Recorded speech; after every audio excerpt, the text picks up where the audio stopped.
Hey everyone, I'm Peter Stories here to guide you today. If you use this video to drift off to sleep, please tap like, hit subscribe, and drop a comment telling me where you're watching from and what time it is there. Now settle in, get cozy, and let yourself relax.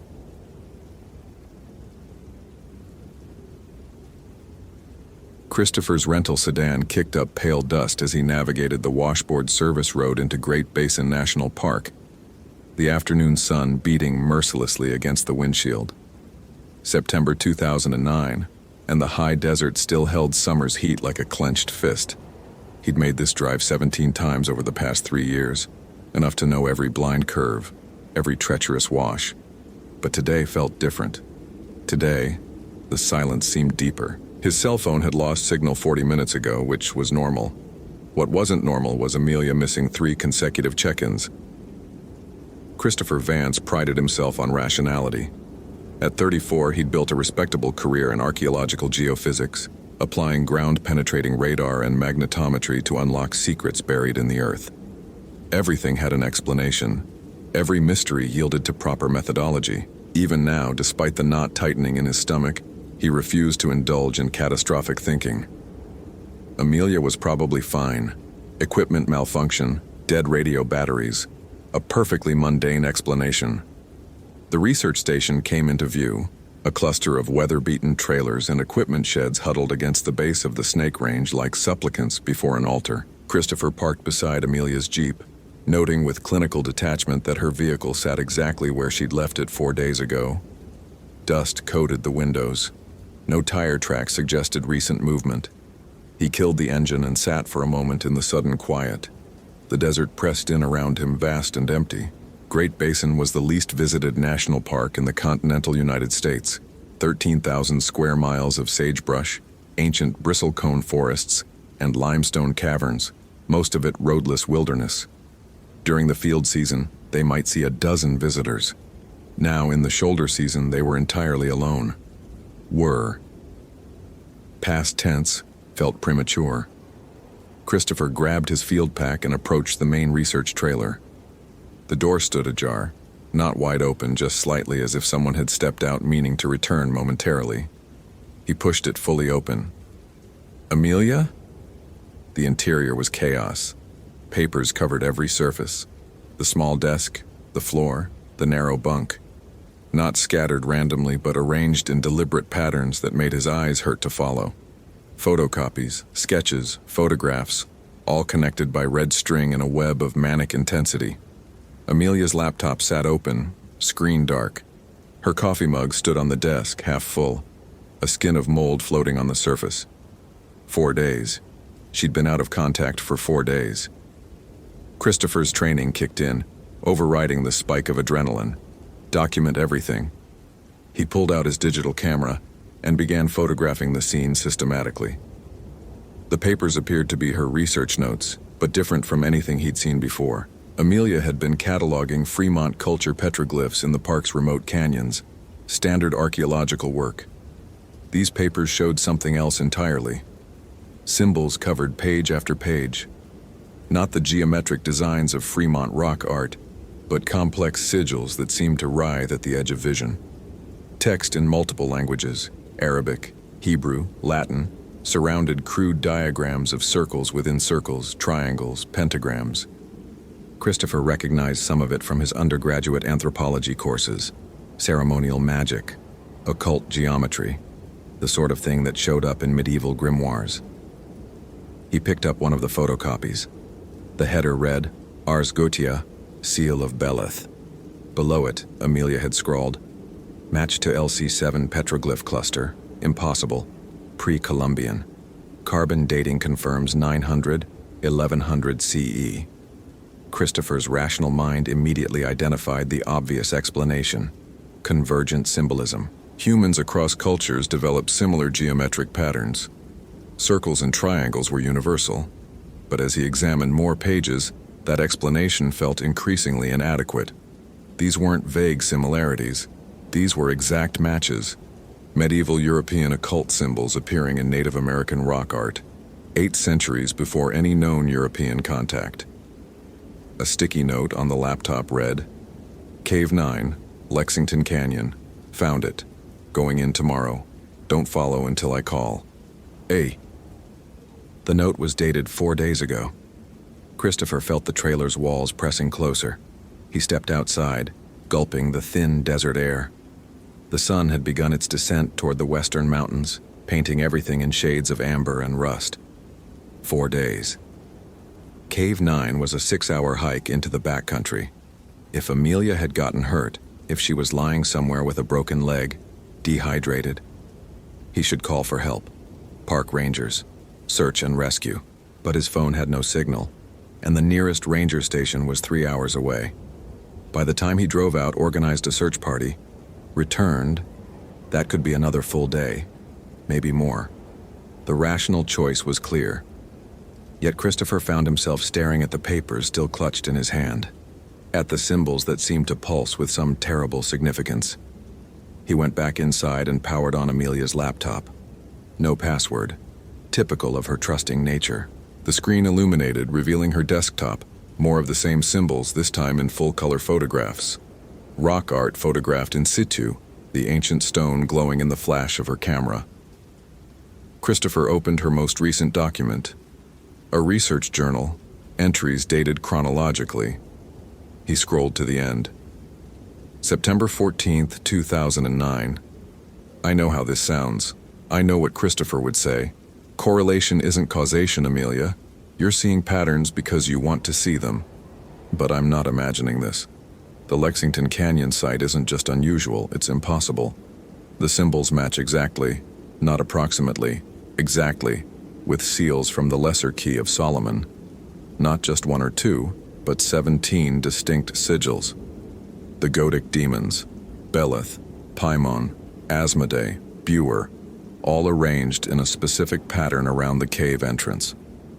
But here's what makes it impossible. The Lemmigeton wasn't compiled until the 17th century. These petroglyphs are 900 years old. I've checked and rechecked the carbon dating, analyzed the tool marks, consulted with 3 separate experts who confirmed the authenticity. Pre-Columbian, no question. Which means either, A, medieval European magicians somehow knew about symbols created by indigenous Americans centuries earlier, or B, both cultures accessed the same source material. The same, what? Universal symbolic language? Collective unconscious? Or something worse? I found references in the Fremont oral histories, stories about the sealed place in Lexington Canyon, about something that must never be opened. The elders who avoided the canyon entirely, who said it was a place of Ifrit, a borrowed word which itself is impossible. How would 12th century Fremont people know an Arabic term for jinn? Unless they didn't borrow it, unless they encountered the same things. Cave 9 is the center point. I'm certain now. The other sites, all 17 of them, they're not random. They form a boundary, a containment circle spanning 12 miles. And Cave 9 is what they were trying to contain. I have to see what's inside, tomorrow morning. If I'm right about this, it changes everything we know about cultural diffusion, about the history of occult practices. If I'm wrong, well, then I've spent 3 weeks chasing shadows. But I don't think I'm wrong, because last night I dreamed in a language I don't know. And when I woke up, I'd written 17 words on my notepad. 17 names, the same names from the Ars Goetia. I'm going in tomorrow alone. I need to see this with my own eyes before I involve anyone else, before I sound completely insane to peer review. The entry ended there. Christopher sat back, his mind racing through possibilities. Amelia was thorough, methodical, cautious. She wouldn't fabricate data, which meant she'd genuinely found something that defied conventional explanation. But the leap from unusual archaeological correlation to imprisoned jinn was enormous, irrational. Yet she'd gone into Cave 9 4 days ago and hadn't emerged. He opened her photo files, hundreds of images from the Lexington Canyon sites. He clicked through them rapidly at first, then more slowly as the pattern became clear. The symbols weren't just similar to the Lemmigeton seals, they were identical. Every line, every curve, Every geometric relationship matched perfectly. One photograph showed a larger panel near what must be Cave 9's entrance. A massive circle perhaps 10 feet in diameter, carved deep into the limestone. Inside it, a 7-pointed star. At each point, a different seal. In the center, text in what looked like Arabic script. Amelia had included translation notes. Surah 72:6. Men sought refuge in the jinn and increased them in burden. Surah 27:39. An ifrit among the jinn said, I will bring it to you before you rise from your place. Quranic verses, at a pre-Columbian Native American site. Christopher closed the laptop. This was absurd. There had to be a rational explanation. Hoax, maybe.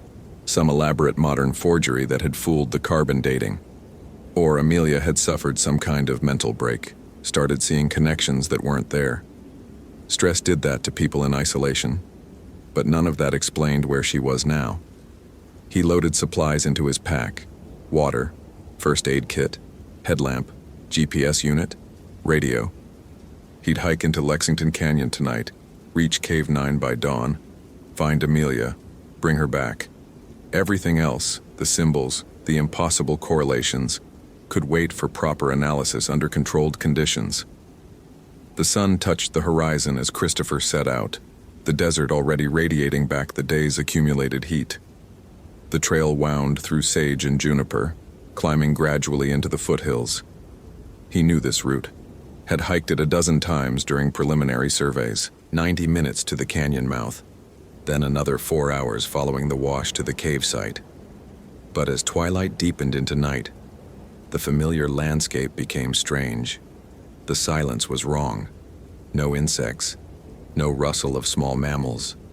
Even the wind seemed to avoid this place, leaving the air perfectly still. Christopher's headlamp cut a narrow tunnel through absolute darkness. Beyond its reach, the night pressed close, watchful. He tried to focus on the mechanical rhythm of walking. Left foot, right foot, check GPS, stay on bearing. Don't think about Amelia's journal entry. Don't think about dreams in unknown languages or symbols that shouldn't exist. At 11:47 p.m., according to his watch, Christopher entered Lexington Canyon. The change was immediate and unmistakable. The temperature dropped 20 degrees in the span of a single step. His breath misted in the beam of his headlamp. The canyon walls rose sheer on both sides, black basalt streaked with white limestone, creating patterns that looked almost like script, almost like the symbols from Amelia's papers. His skin prickled. No, not a metaphor. Actual goosebumps rising on his arms, the hair standing up on the back of his neck. Some autonomic response triggered by, what? Subsonic frequency? Electromagnetic fields? There were natural caves that produced these effects. Perfectly explainable. The canyon narrowed. Christopher squeezed through a slot barely wide enough for his pack, emerged into a wider chamber where the stars showed overhead in a strip of indigo sky. His headlamp reflected off something metallic ahead. Amelia's equipment. Her backpack leaned against the canyon wall, neatly arranged. Beside it, her camera, her field notes, her water bottles, all organized as if she'd meant to return momentarily. Christopher knelt and picked up her notebook. The last entry, written in shaky handwriting very unlike her usual precision. It's not sealed, never was. The symbols aren't containment, they're warning. I understand now. The Fremont didn't seal anything in Cave 9. They were trying to seal us out, trying to prevent anyone from opening. The entry broke off mid-sentence. Christopher's hands were shaking. He put the notebook down carefully and stood, playing his headlamp across the canyon walls. There, 20 yards ahead, a dark opening in the limestone. Cave 9. Around its entrance, exactly as shown in the photographs, the massive circle with its 7-pointed star, the Godic seals at each point. But something was different. In the photos, the carving had been filled with desert varnish, the natural dark patina that forms on exposed rock surfaces over centuries. Now the grooves were clean, pale, as if recently excavated, or as if something had pushed through from the inside, scraping away the accumulated centuries. Christopher approached slowly. His rational mind cataloged observations: limestone erosion patterns, tool mark analysis, geological formation dating.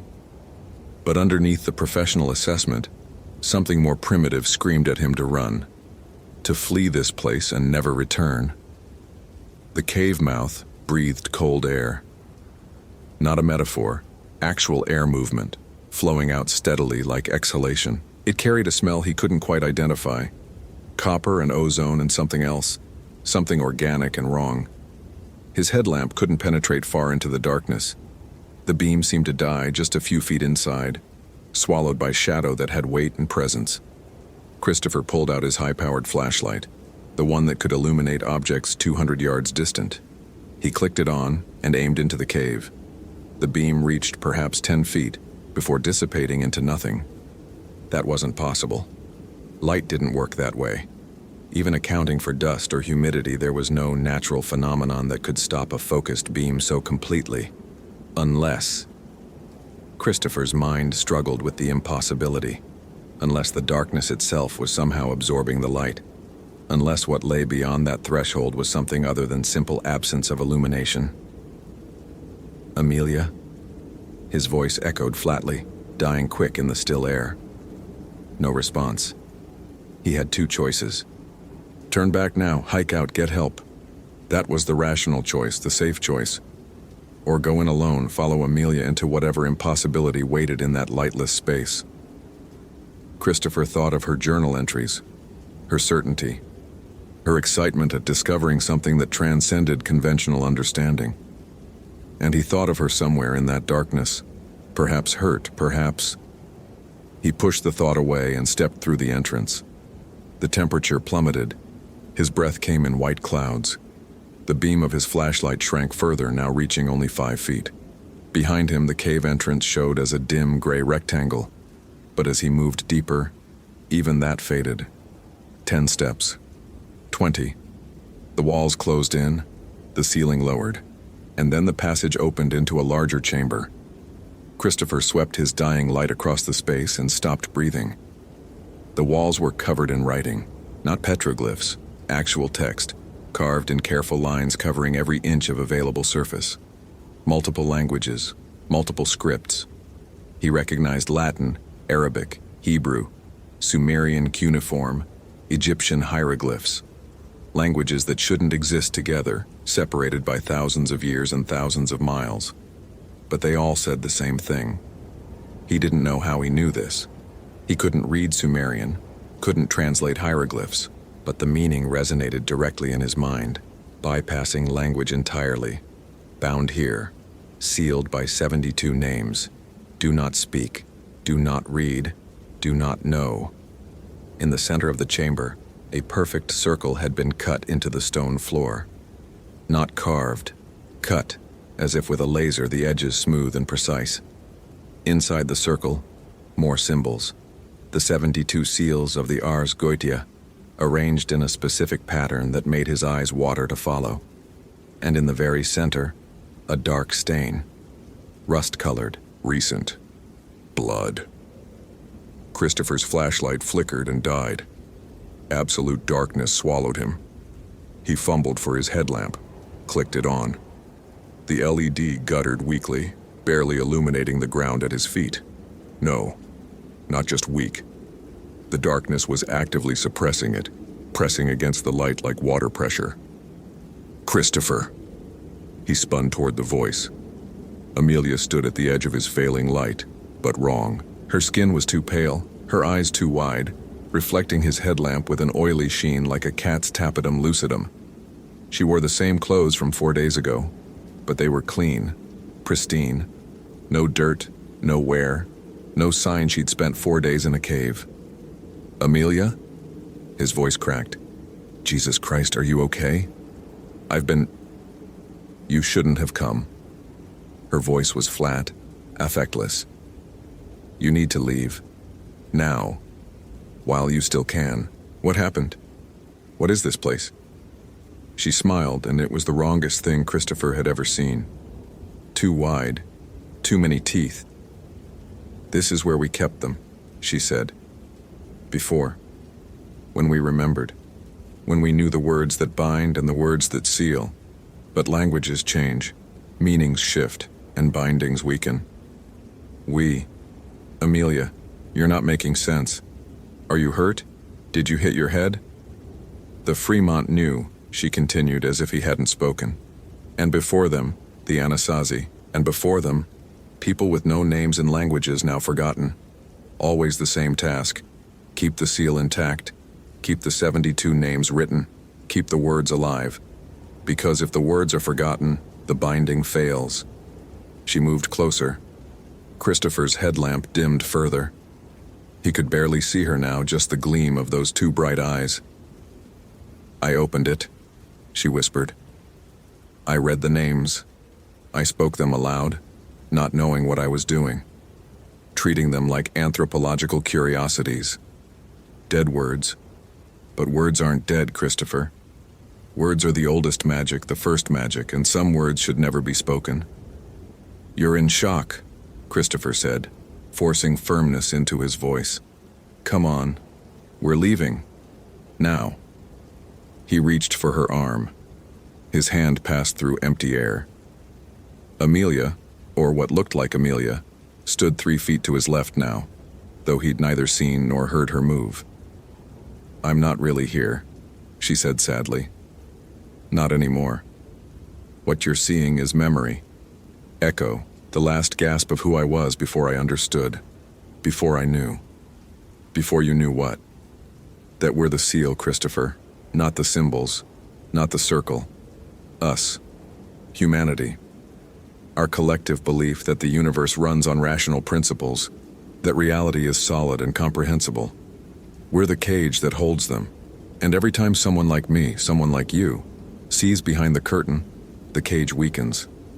Every time someone learns the true names, speaks the forbidden words, understands too much, the binding fails a little more. Christopher's headlamp died entirely. Pure darkness. He fumbled for his spare flashlight, hands clumsy with rising panic. The switch clicked uselessly. Nothing. He tried his emergency glow stick, snapped the inner ampule. The chemical reaction should have produced light instantly. Nothing happened. I tried to seal it again. Amelia's voice came from the darkness, directionless, surrounding him. After I understood, after I saw what I'd released, I tried to reconstruct the binding. But you can't unknow something you can't unsee. The knowledge is inside me now, inside my mind, my cells, my quantum wave function. I'm not separate from it anymore. I'm part of it. Amelia, please. Christopher's voice broke. I don't understand. Just tell me what to do. Tell me how to help you. Silence. Then, so close he could feel breath on his neck. You helped me by leaving, by forgetting you ever came here, by never speaking my name again. Every time you remember me, every time you think of this place, you reinforce the connection. You make it stronger. Make what stronger? Them. The 72, the princes of the air, the smokeless fire given form and will. Jinn, demons, archons. Humans have given them 1,000 names across 10,000 years. But they're real, Christopher. They were always real. And now one of them is wearing me like a suit of skin, learning how to pass for human, how to walk in daylight, how to open doors that have been sealed for centuries. Something moved in the darkness. Christopher felt it more than saw it. A displacement of air, a sense of massive presence. His mind couldn't process the scale of it. The cave was perhaps 30 feet across, but the thing moving through it felt larger, as if it existed in more dimensions than 3, with only a small part visible to normal perception. A voice spoke. Not Amelia's voice. Not any human voice. A sound like stone grinding against stone, like wind shrieking through canyons, like the subsonic rumble before an earthquake. But somehow, impossibly, he understood it. The seal is broken. The name is spoken. The door is open. We remember what you forgot. We return to what was ours. Light flared, not from any source Christopher carried, but from the symbols themselves. The 72 seals on the floor began to glow with sickly phosphorescence, each one pulsing in sequence. The pattern accelerated faster and faster, until they blurred into a continuous circle of rotten light. In that light, Christopher finally saw what stood before him. It had Amelia's shape the way a child's drawing has a human shape. All the parts present but assembled wrong, proportions distorted, angles that couldn't exist in three-dimensional space. It towered 12 feet high, even though the ceiling was only 8 feet above. Its skin flickered between solid flesh and smoke and something that looked like static on a dead television channel. Eyes, too many eyes, opened and closed across its surface like blinking mouths. "See me," it said with Amelia's vocal cords. "Know me, understand me, and in understanding, make me real." Christopher's mind rebelled. This wasn't possible. Couldn't be possible. There was no framework in physics, no model in biology, no theory in psychology that could account for what he was witnessing. His rational worldview, built carefully over 3 decades of education and research, shattered like glass. And in the moment of shattering, he understood what Amelia had meant. The seal wasn't the symbols. The seal was belief. The collective human conviction that reality operated according to fixed laws, that impossible things remained impossible. Every generation that maintained that belief, that insisted the world made sense, reinforced the binding. But when enough people saw beyond the veil, when enough minds broke under the weight of impossible truth, the binding weakened. Cave 9 wasn't the prison. The prison was human consciousness itself. And Amelia, brilliant, curious, rational Amelia, had been the key that opened it. "No," Christopher whispered. "No, I don't accept this. There's an explanation. There has to be. Mass hysteria, hallucinogenic spores, carbon dioxide poisoning. Something." The thing wearing Amelia laughed, and the sound made Christopher's bones ache. "Cling to your explanations if you wish. They change nothing. I am free. My brothers are stirring. The 72 seals are breaking one by one as more of your kind learn what they should not learn. Your species' great achievement, your rationality, your science, your insistence on natural law. It was the cage that held us, but cages built of belief can be unmade by disbelief." The glowing symbols on the floor began to crack, literally crack, as if the stone itself was fracturing. Black smoke poured from the fissures, coalescing into shapes that hurt to perceive. More of them. More impossible things clawing their way into reality. Christopher ran. He didn't remember finding the passage, didn't remember navigating through absolute darkness. His body moved on pure instinct, hands scraping stone, feet stumbling over unseen obstacles. Behind him, that grinding stone voice spoke words in a language that predated human speech, each syllable like a chisel chipping away at the foundations of the world. Light ahead, gray and thin but real. The cave entrance. Christopher threw himself toward it, burst out into the canyon, gasped air that tasted like freedom. Above him, stars blazed in perfect clarity, real, solid, comprehensible. He scrambled for Amelia's equipment, grabbed her notebook, her camera, her research papers. Evidence. He needed evidence. Needed to document what he'd found so others could verify, could help, could. His hands stilled. Slowly, Christopher looked down at the papers he held. Blank. Every page was blank. The photographs on the camera's memory card, all corrupted, showing nothing but static. Amelia's careful notes, her translations, her documentation of the impossible symbols, gone, as if they'd never existed. No, not as if. They had never existed. He understood with creeping horror that reality was retroactively editing itself, sealing the breach, the universe preserving its own coherence by erasing evidence of incoherence. In a week, no one would remember Amelia had ever come to Great Basin. In a month, the research station would have no records of her employment. In a year, Christopher himself would struggle to recall her face, her name, the sound of her voice. The ultimate seal wasn't written in any grimoire. It was written into the structure of reality itself. Forget, Don't know, don't see, don't understand. Christopher looked back at Cave 9. The entrance was just a shadow in the canyon wall now, dark and quiet, as if nothing had emerged, as if nothing had changed. But it had. He knew it had. Even as the certainty slipped away, even as his rational mind reasserted itself and began constructing comfortable explanations for what he'd experienced, stress, exhaustion, dehydration, some deeper part of him knew the truth. The 72 seals were breaking, one by one, and humanity's long forgetting was finally coming to an end. Christopher gathered what remained of Amelia's equipment and began the long hike out. By the time he reached his vehicle, he could barely remember why he'd gone into the canyon in the first place. Some routine survey, some minor anomaly in the archaeological record. Nothing important. He drove away as dawn broke over the Snake Range, painting the desert in shades of rose and gold. Beautiful, normal, real. Behind him, in the depths of Cave 9, something that had been sealed for millennia flexed fingers that were learning to stay solid. It walked on legs that were learning to support weight. It breathed air that was learning not to choke lungs that had no business existing. And it smiled with a mouth full of teeth that were learning to pass for human. In 17 other locations across Great Basin, 17 other seals began to crack. The princes of the smokeless fire remembered their names, and they were patient. They had waited centuries.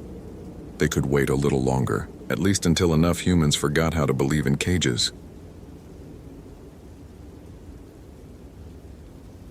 The rain hadn't stopped for 3 days when Christopher Hayes first heard about Amanda Sullivan.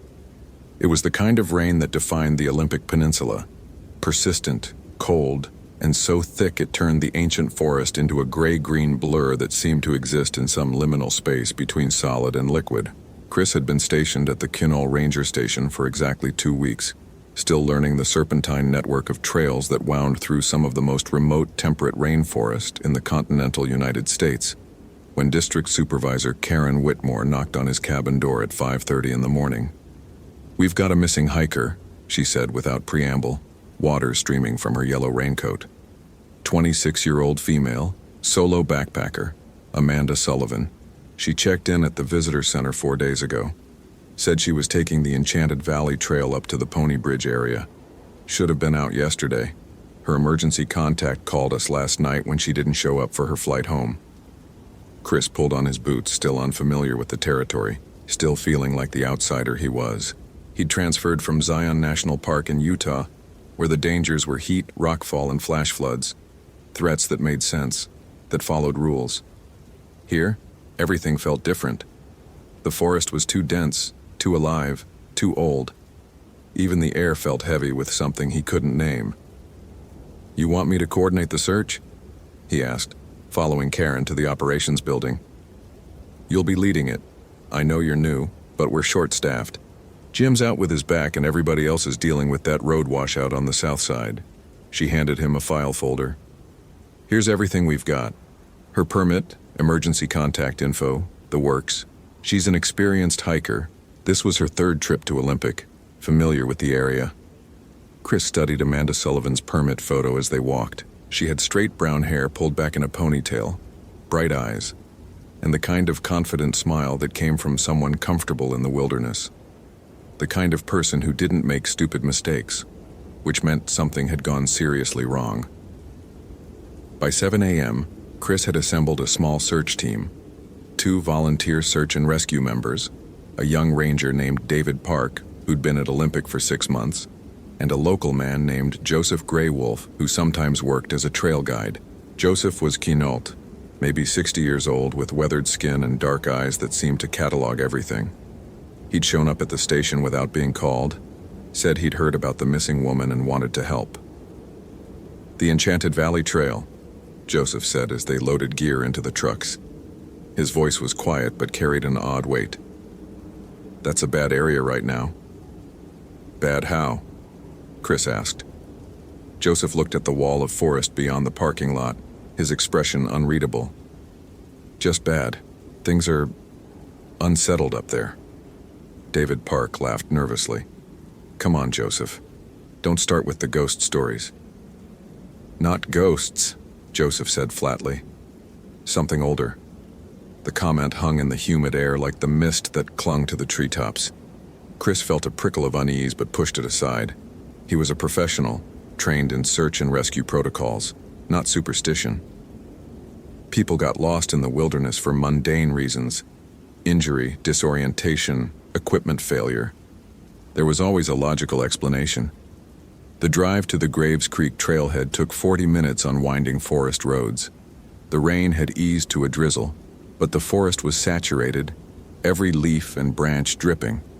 The sound of water was everywhere, in the rushing creek beside the road, in the steady patter from the canopy, in the deep thrumming of the Quinault River that they crossed on a narrow bridge. Chris had never been anywhere so relentlessly wet. They started up the trail at 8:30, moving quickly despite the muddy conditions. The Enchanted Valley Trail followed the East Fork Quinault River through old-growth forest so dense that even at mid-morning, it felt like twilight. Sitka spruce and western hemlock rose 200 feet overhead, their trunks wider than Chris's truck. Everything was covered in moss, thick emerald moss that carpeted the ground, draped the trees, and seemed to muffle sound itself. Sullivan's last known position was at the Pony Bridge campsite, Chris said, consulting his map. That's about 13 miles in. We should reach it by early afternoon if we maintain this pace. They hiked in relative silence, calling Amanda's name at regular intervals, listening for any response. The forest swallowed their voices. After 2 hours, they stopped at a clearing where a massive maple tree had fallen, creating a gap in the canopy. Chris noticed Joseph examining the trees, running his fingers over marks in the bark. "What is it?" Chris asked. Joseph didn't answer immediately. He moved to another tree, then another, his face growing increasingly troubled. "These marks," he finally said. "They're not from animals." Chris looked at the gouges in the bark.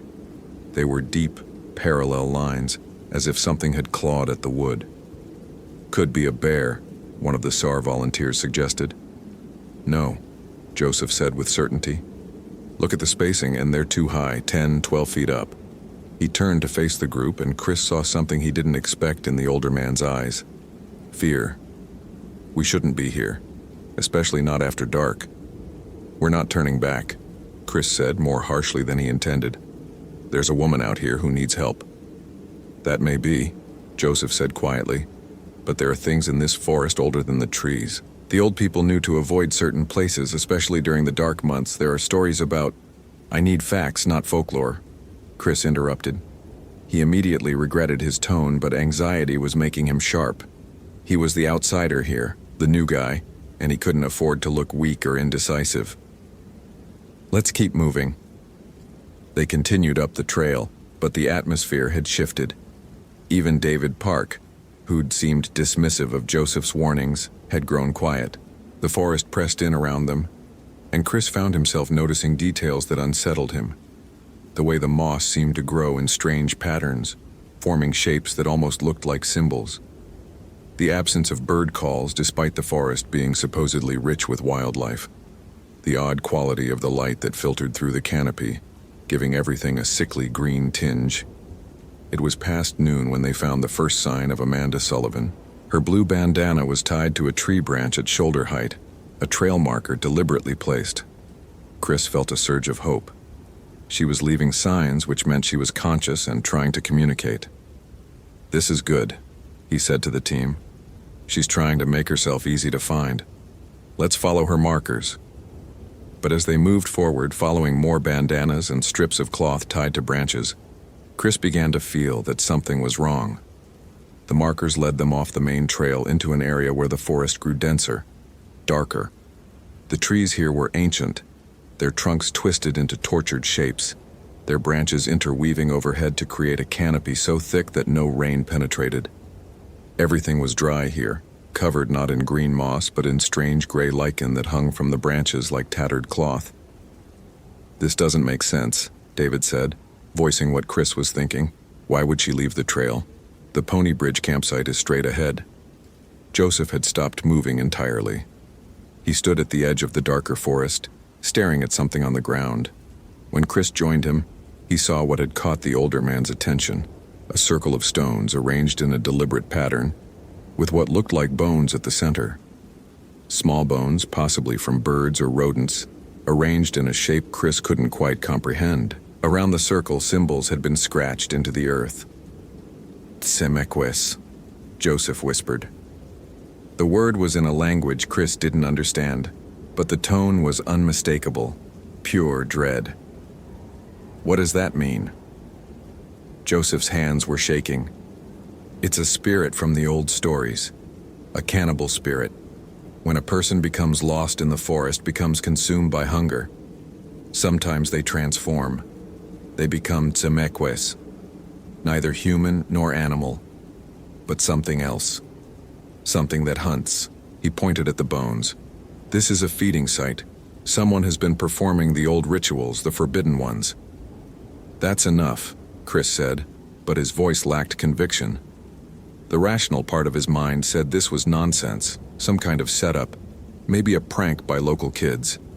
But standing in this gray, lifeless part of the forest, looking at those carefully arranged bones, he felt something primitive stirring in his hindbrain, an ancient warning that his species had evolved to recognize danger long before conscious thought existed. A sound echoed through the trees, a long, drawn-out cry that was almost human, but not quite. It came from deeper in the forest, from the direction the trail markers led. "Amanda?" Chris called out. "Amanda Sullivan, if you can hear me, call out." The cry came again, and this time Chris could hear something wrong with it. It was too sustained, too perfectly modulated between registers. It sounded like someone imitating a scream, like a predator that had learned to mimic prey. "We need to leave," Joseph said urgently. "Right now. That's not your missing woman." But Chris saw another blue bandana ahead, tied to a skeletal branch. Against every instinct screaming at him to retreat, he moved forward. He was responsible for this search. Amanda Sullivan was out here somewhere, and he couldn't abandon her based on superstition and strange noises. The forest grew darker with each step. The trees here were wrong. Their bark was pale, almost white, and seemed to have faces in the patterns, twisted expressions of agony frozen in wood. The ground was spongy, covered in some kind of fungal growth that released puffs of spores when disturbed. Chris's flashlight beam seemed weaker here, absorbed by the darkness rather than penetrating it. They found Amanda's backpack hanging from a branch 15 feet off the ground. The sight of it stopped Chris cold. There was no way it could have gotten up there by accident. Someone, or something, had deliberately placed it there. The pack was torn, its contents scattered on the ground below. Chris recognized Amanda's sleeping bag, her camp stove, a water filter, and something else. A journal, its pages swollen with moisture. Chris picked up the journal with trembling hands and opened it. Amanda's handwriting filled the pages. Neat entries about her hike, observations about the forest, complaints about the rain. But the later entries were different. The handwriting became more erratic, the entries more disturbed. Day 3. Found something strange today. A clearing about 2 miles off trail. Stone markers arranged in circles. Felt compelled to explore. The symbols remind me of the pictographs I saw at the visitor center, but different. Older. Something about this place feels wrong, but I can't stop coming back to it. Day 4. I think I'm lost. Nothing looks familiar anymore. The trail markers don't make sense. But I keep seeing him. The man in the trees. He watches me. He doesn't move like a person should. I tried to talk to him, but he just smiled and his teeth were wrong. All wrong. I need to get out of here, but every path leads back to the clearing. The last entry was barely legible, written in wild, scratching letters. He's not a man. He's wearing a man-like clothes. The old woman at the visitor center tried to warn me. Don't go into the gray forest. Don't answer the calls. Don't follow the markers. It's too late for me. The hunger is inside me now. I can feel it changing me. If you find this, don't come looking. Some things shouldn't be found. Chris felt his blood turn to ice. He looked up at the team, saw his own fear reflected in their faces. Even the SAR volunteers, who'd maintained professional skepticism, looked shaken. "We need to call this in," David said. "Get more people out here, maybe state police." But Joseph was backing away, his eyes wide, staring at something behind Chris. "Too late," he whispered. "It's here." Chris turned slowly. At first he saw nothing but the twisted trees and the gray darkness between them. Then movement caught his eye, something pale shifting between the trunks, too tall to be human, moving with a liquid grace that defied anatomy. As Chris watched, paralyzed, it stepped into a shaft of weak light. It wore Amanda Sullivan's face. Not like a mask, worse than that. Her features were stretched over something that wasn't shaped quite right underneath, pulled too tight over bones that weren't human. The thing smiled with Amanda's mouth, but the smile extended too far, revealing teeth that were filed to points, stained with something dark. Its body was elongated, the torso too long, the arms reaching nearly to the ground. It was naked, covered in a mixture of mud and something else. Symbols painted in what Chris's horrified brain recognized as blood. "Chris Hayes," it said in a voice that started as Amanda's and slowly degraded into something else. Something that scraped and clicked. The new ranger, the one who doesn't believe in stories. "What are you?" Chris managed to ask, his hand moving to the radio at his belt. "I am what she became," the thing said, taking a step closer. Its movements were all wrong, joints bending in directions they shouldn't. "I am what this forest makes of those who trespass in the sacred places. The old magic still lives here, Ranger. The rituals still have power. And I am still so very hungry." Joseph began speaking rapidly in Kino, words Chris didn't understand but recognized as some kind of prayer or ward. The thing that wore Amanda's face turned its attention to him, and its smile widened impossibly further. "Yes, Elder, you know the old words. But you're too late. The transformation is complete. I am Tisa Mequez now, neither dead nor alive, neither human nor spirit. I am the hunger that walks." It moved faster than Chris could track, covering 20 feet in what seemed like a single stride. One of the SAR volunteers screamed and ran. The thing laughed, a sound like breaking bones, and gave chase, disappearing into the trees with inhuman speed. The scream cut off abruptly, followed by sounds Chris's mind refused to process. Wet tearing, crunching, and worse, the sound of something feeding. "Run!" Joseph shouted, grabbing Chris's arm. "Back to the trail. Don't stop, don't look back." They ran. The forest that had seemed so dense became a nightmare labyrinth. Chris crashed through undergrowth, branches tearing at his face and clothes. Behind them, that terrible laugh echoed through the trees, joined by others. More voices, all slightly wrong, all carrying that same clicking, scraping quality beneath the human tones. David Park was ahead, his younger legs carrying him faster. But then he stopped, staring at something in the path. Chris nearly collided with him and saw what had frozen the younger ranger in place. More stone circles, dozens of them, each with bones at the center.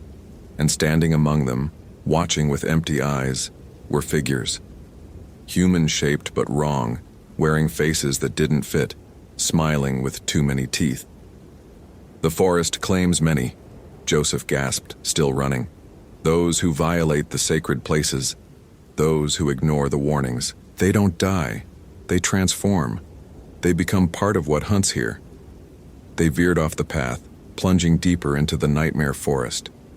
Chris had lost all sense of direction. Every tree looked the same. Every shadow seemed to hide something watching.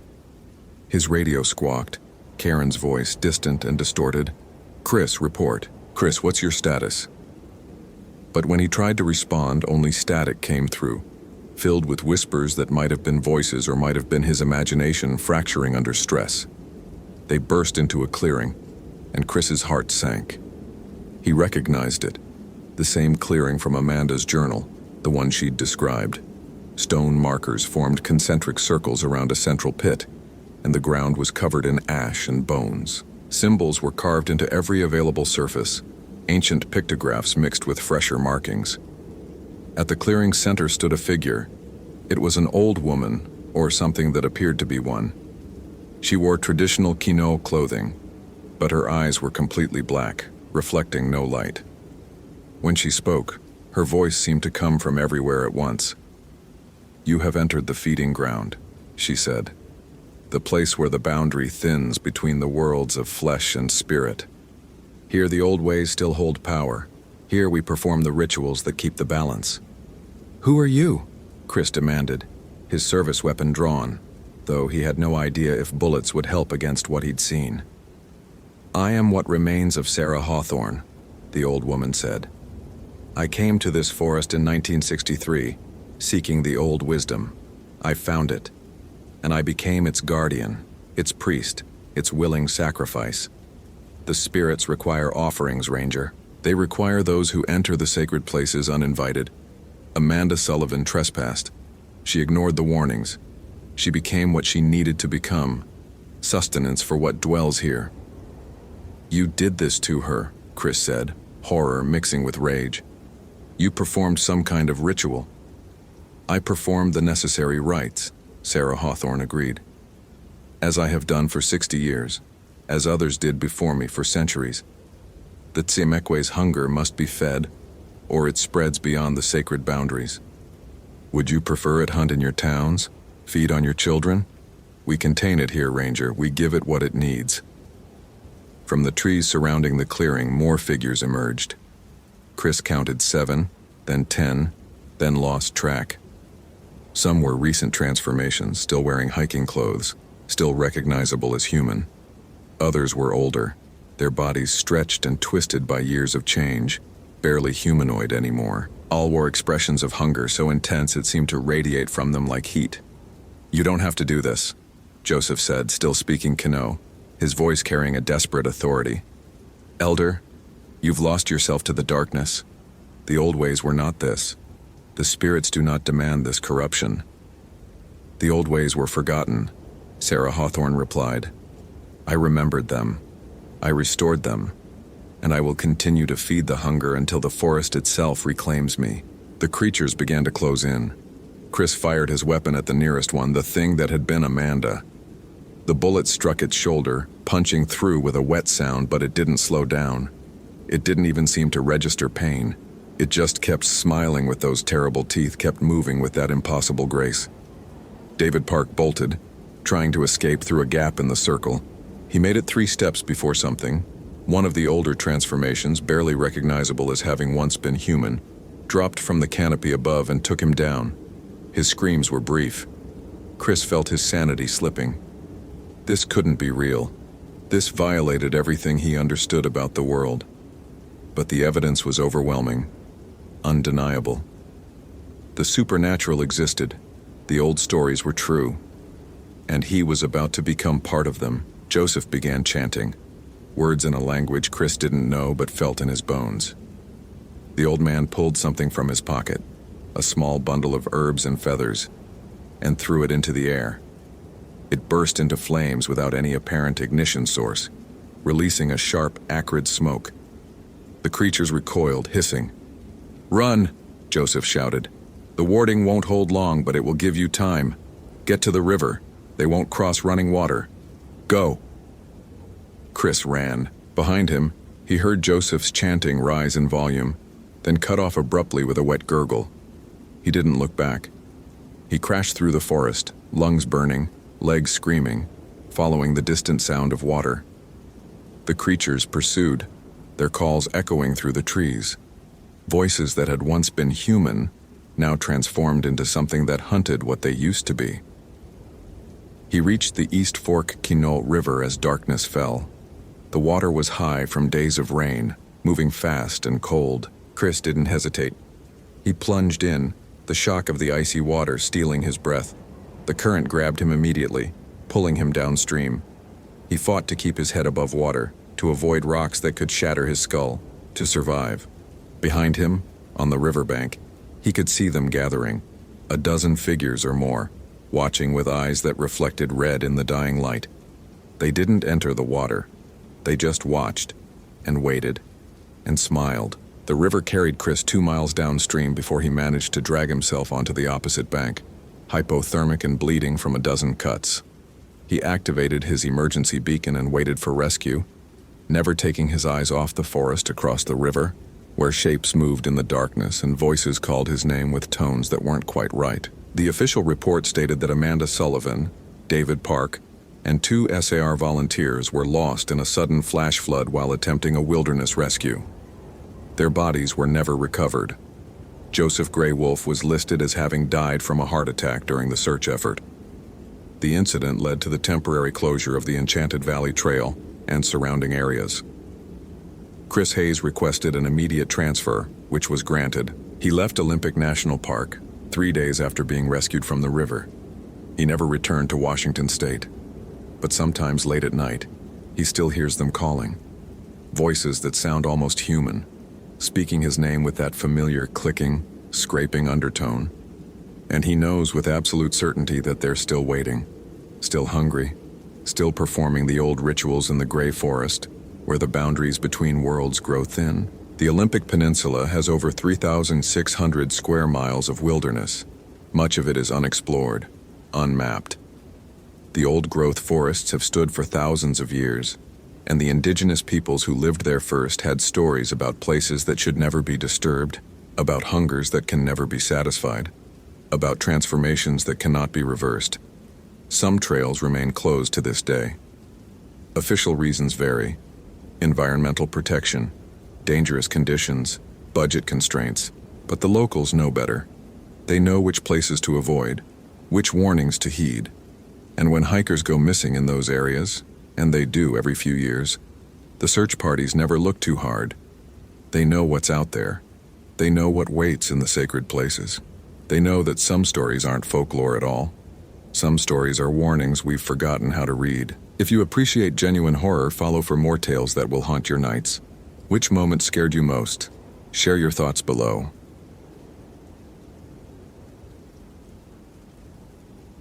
The call came through at 2:47 p.m. on a Tuesday, cutting through the mundane rhythm of paperwork that had defined Christopher Hayes' afternoon. He'd been a ranger at Olympic National Park for 17 years, long enough that the sound of his office phone rarely stirred anything in him beyond mild annoyance at the interruption. But before he even lifted the receiver, something tightened in his chest. A familiar sensation he'd learned not to ignore, though he'd never learned to explain. Olympic National Park, Ranger Station 12, this is Ranger Hayes. The woman's voice arrived fractured, words tumbling over each other. My daughter, she's missing. Ashley Morrison. She was hiking the Hoh River Trail and I got this message and I can't. Please, you have to. Christopher pulled a notepad closer, his pen already moving. Professional calm settled over him like a worn jacket, even as that inexplicable pressure behind his sternum intensified. Ma'am, I need you to take a breath for me. When did you last have contact with your daughter? Sunday night. She was supposed to check in yesterday morning. She always checks in, always. And then this morning I got this voicemail from her and... The woman's voice cracked. Something's wrong, something's really wrong. What's your name, ma'am? Diana Morrison. I'm in Seattle. Ashley went up there for a 4-day solo hike. She's experienced. She's done Rainier twice, she knows what she's doing, but this message... Christopher's hand had stilled on the notepad. Sunday night, 36 hours. The Hoh River Trail wound through some of the densest temperate rainforest in the continental United States, where Douglas firs grew so thick that GPS signals died beneath their canopy, where moss consumed everything, fallen logs, standing trees, stones, until the forest looked like something from before humans learned to name things. Can you send me that voicemail, Mrs. Morrison? Yes, I can send it to your email, but you should just listen to it now. I'll play it. Mrs. Morrison, the recording quality will be better if you... But she'd already pulled the phone away. Christopher heard the shuffle of movement, a few tapped buttons, and then a young woman's voice emerged from the static, thin and somehow wrong. Mom, I don't know where. The trail keeps... A sound like wind or breathing. I passed the same tree 4 times. The one with the face in the bark, you know? I marked it, but the marks keep... Mom, do you hear that? The singing? It sounds like you, Mom. It sounds exactly like... The message cut off. Christopher realized he'd stopped breathing. The sensation in his chest had spread, a coldness that had nothing to do with the station's temperamental heating system. That's not... Diana Morrison's voice cracked completely. That's not her. I mean, it is, but she doesn't sound like herself. And I wasn't singing. I've never... Why would she think she heard me singing in the middle of the forest? Christopher wrote down coordinates, physical description, equipment list. Ashley Morrison, 23 years old, 5'6", auburn hair. Last seen wearing a red North Face jacket and carrying a 65-liter Osprey pack. Satellite phone with limited battery. No known medical conditions. Psychology degree from UW. Taking a break before grad school applications. An experienced hiker who knew better than to go off trail, who understood the dangers of this particular forest. But Christopher had learned over 17 years that knowing better didn't always matter in Olympic. The park consumed an average of 3 hikers per year, and those were just the ones they eventually found. After he'd gathered every useful detail, after he'd promised Diana Morrison that a search would begin immediately, after he'd hung up and sat for 30 seconds with his hand still on the receiver, Christopher accessed his email and listened to Ashley's message again and again. The voice wavered between lucid and confused, but what struck him, what made that pressure in his chest spike into something close to nausea, was the singing underneath. He could hear it now, faint beneath Ashley's words, a melody without lyrics, rising and falling like something half-remembered from childhood. His colleague Jake Reeves knocked and entered without waiting. Got a call about a missing hiker? Christopher nodded, already pulling his gear from the storage locker. 36 hours. Ho River Trail. Possibly off trail by now. We need to move. Jake, 15 years younger and still convinced that experience mattered more than instinct, studied him. You've got that look. What look? The one that creeps everybody out. Like you know something you shouldn't. Christopher shouldered his SAR pack, 72-hour supplies, medical kit, GPS unit, satellite radio, flares, rope, the weight familiar enough to feel like part of his skeleton. I know we're losing daylight. Grab Thompson and Chen, I want 4 of us on this. 4? For a single missing hiker who's probably just sitting somewhere with a dead phone waiting for a ride back to civilization? Christopher met his eyes. Listen to the voicemail. Then tell me she's just sitting somewhere. They reached the Ho River trailhead at 4:15 p.m., the September sun already starting its descent behind the Ho rainforest's cathedral ceiling of Sitka spruce and western hemlock. Christopher had made this hike hundreds of times, could navigate it blind if necessary, but he took his time studying the trail register while Jake, Thompson, and Chen sorted their gear. Ashley Morrison had signed in on Friday afternoon. Her handwriting was neat, deliberate. Solo hike, 4 days, Ho River to Blue Glacier route. Emergency contact, Diana Morrison, 206-555, row 147. Below her entry, someone had written a single word in pencil, the letters so faint Christopher almost missed them. Don't. Haze. Jake had appeared beside him. Listen to that voicemail like you said. What the hell was that singing? I don't know. You don't know or you don't want to say. Christopher pulled the trail register from its weatherproof box, took a photo of Ashley's entry and the warning below it. Has anyone filed reports about unusual sounds on this trail lately? Singing, voices, anything like that? Thompson, the youngest of their group at 26, looked up from his pack. Unusual sounds? Like what specifically? Like whatever Ashley Morrison heard before she went off trail. Chen, their wilderness medicine specialist, finished adjusting her radio and joined them. The Ho has always had weird acoustics. Sound carries strange through this kind of forest. Echoes where there shouldn't be echoes, dead spots where everything goes quiet. Freaks people out sometimes, but it's just geography. Christopher wanted to believe that. He'd spent 17 years telling himself that the sensations he experienced in these woods were just products of an overactive nervous system. Evolutionary holdovers from when humans were prey instead of apex predators. He'd almost convinced himself until cases like this reminded him why he'd never quite succeeded. We'll follow her planned route, he said, marking waypoints on his GPS. Ho River Trail to the junction with the High Ho route, then up toward the Blue Glacier approach. If she got disoriented, she probably wandered off trail somewhere in the first 10 miles. That's where the forest gets dense enough to block visibility. They started up the trail at a steady pace, and for the first mile, Christopher could almost pretend this was a routine training exercise. The Hoh River Trail began wide and well-maintained, boardwalks spanning the wettest sections, interpretive signs explaining the ecology of temperate rainforest to tourists who would never venture deeper than the first viewing platform. Afternoon light filtered through the canopy in scattered shafts, illuminating the moss that coated everything like luminous fur. The air smelled of decomposition and growth, the constant cycle that defined these woods. But at mile 2, where the trail narrowed and the tourist traffic thinned to nothing, Christopher felt it. The shift in atmosphere that he could never adequately describe to his colleagues. The forest pressed closer, yes, but it was more than simple claustrophobia. The quality of sound changed, became muffled, distant, as though they'd stepped through some invisible membrane into a space where normal rules didn't quite apply. Jake noticed his pause. Problem? No, just checking coordinates. Christopher studied his GPS, which showed them exactly where they should be. 47.8603 degree N, 123.9347 degree Dedu, elevation 1,247 feet, making good time.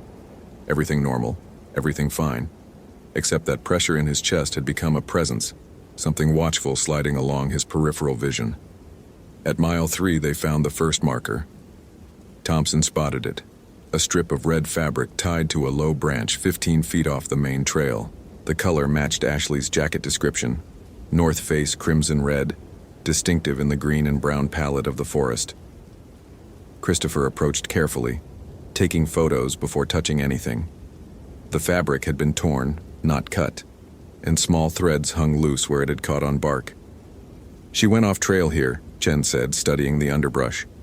Look, broken ferns, disturbed moss pattern. Recent, within the last day or two. Christopher examined the terrain. Nothing about this section of trail suggested any reason to deviate.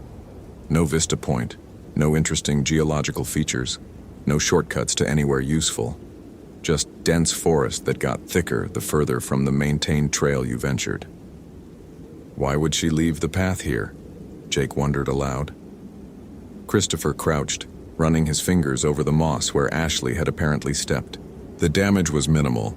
She'd been trying not to disturb the environment, moving carefully even in whatever state had driven her off trail. A good hiker's instinct, maintained even when something was wrong. Then he heard it, a sound like humming, melodic and soft, coming from deeper in the forest. He froze, hand still on the moss, every nerve suddenly alive. Did you? He started, but Jake was already shaking his head. Hear what? The sound had stopped, or maybe it had never been there at all.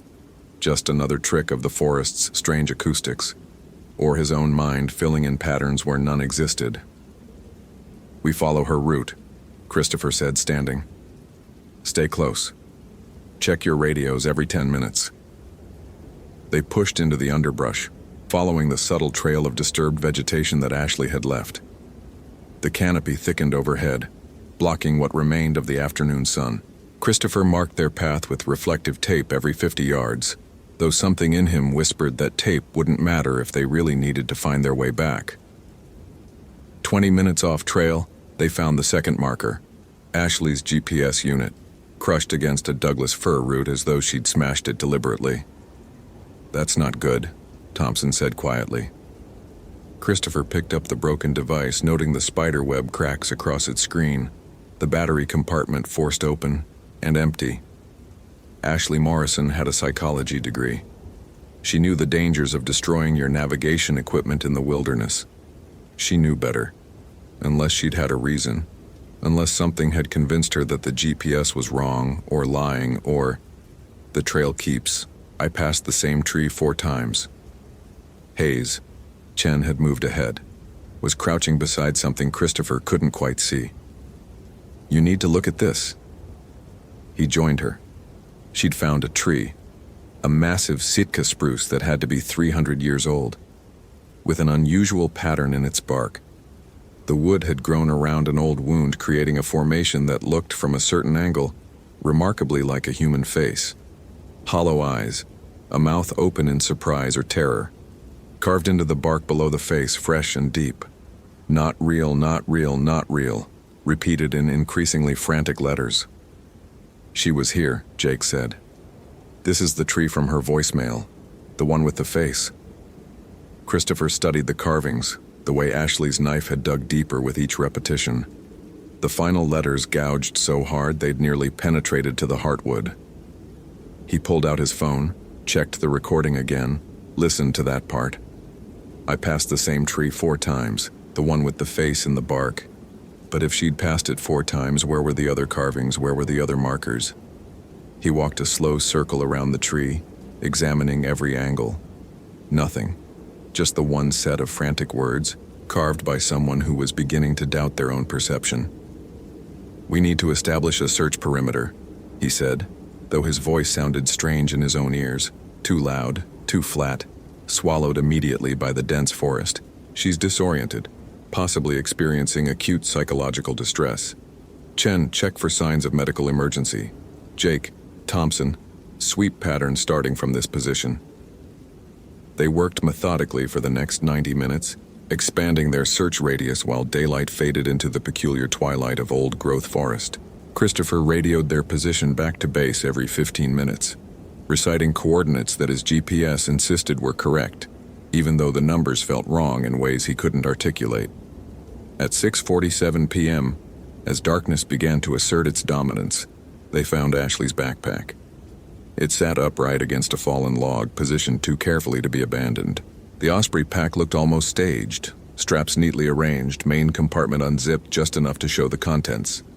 Sleeping bag, camp stove, water filtration system, food supplies for 4 days.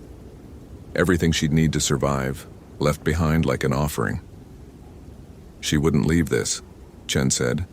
"Not voluntarily, not if she was thinking clearly." Christopher opened the pack fully, inventory in mind, but Jake's sudden intake of breath stopped him. "Look at the log. The fallen tree, a western hemlock that had probably collapsed during the previous winter's storms, was covered in the usual coat of moss. But in that moss someone had traced words with their finger, letters formed by disturbing the soft green surface. 'Mom, stop singing. Mom, I know it's not you, Mom, please.' The message spiraled around the log's circumference, becoming more incoherent as it progressed, finally dissolving into simple scratch marks where Ashley had clawed at the moss like she could tear through it to find something underneath. "This is a mental health emergency," Jake said. "She's hallucinating, probably hypothermic, definitely not capable of self-rescue. We need more people, dogs, helicopter support at first light." Christopher nodded, but he was listening to something else. That humming again, closer now, coming from multiple directions at once. A woman's voice, wordless and melodic, echoing through the trees with a quality that made his skin feel too tight. "Do you hear that?" he asked. 3 faces turned to him, confused. "Hear what?" Thompson said. The humming swelled, and Christopher realized it wasn't mimicking Diana Morrison's voice anymore.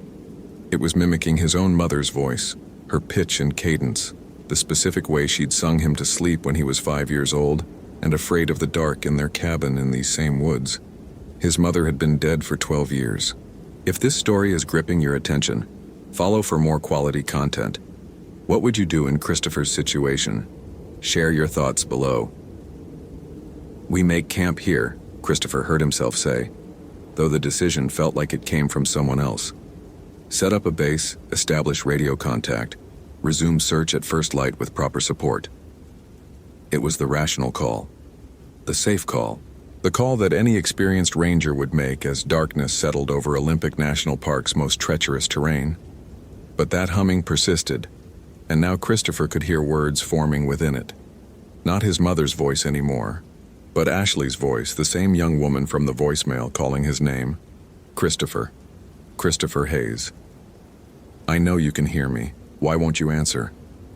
He set up his tent with mechanical precision while his colleagues did the same, each of them establishing their small territory against the vast indifference of the forest. They built no fire. too risky and dense growth during dry September, but set up their portable stoves and prepared freeze-dried meals that none of them really wanted to eat. Thompson tried to keep conversation going, nervous chatter about shift schedules and requisition forms, but words died quickly in this place. The forest absorbed sound and gave back only its own voice. The drip of condensation from moss-heavy branches, the distant rumble of the Ho River, and underneath it all, that melody. At 9:23 p.m., Chen's radio crackled. Base to SAR-4, status check. SAR-4 to base, Chen responded.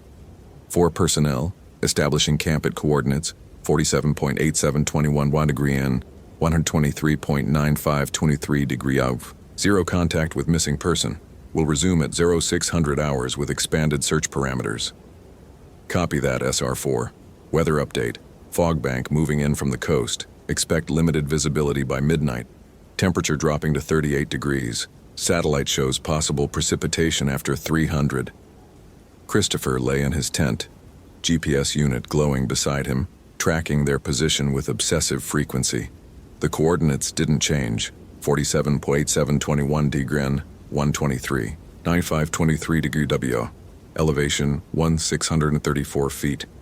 But he kept checking anyway, some part of him convinced that the numbers would suddenly shift, reveal them to be somewhere impossible. At 11:47 p.m., he heard Jake unzip his tent and step outside. Can't sleep either. Jake's voice muffled by nylon and distance. Christopher didn't answer. He was listening to the forest, to the way sound moved through it like water finding channels.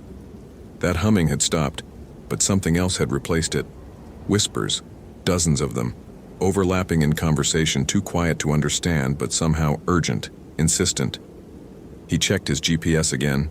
Same coordinates, same elevation, same reality. At 12:15 a.m., Thompson screamed. Christopher was out of his tent before conscious thought caught up.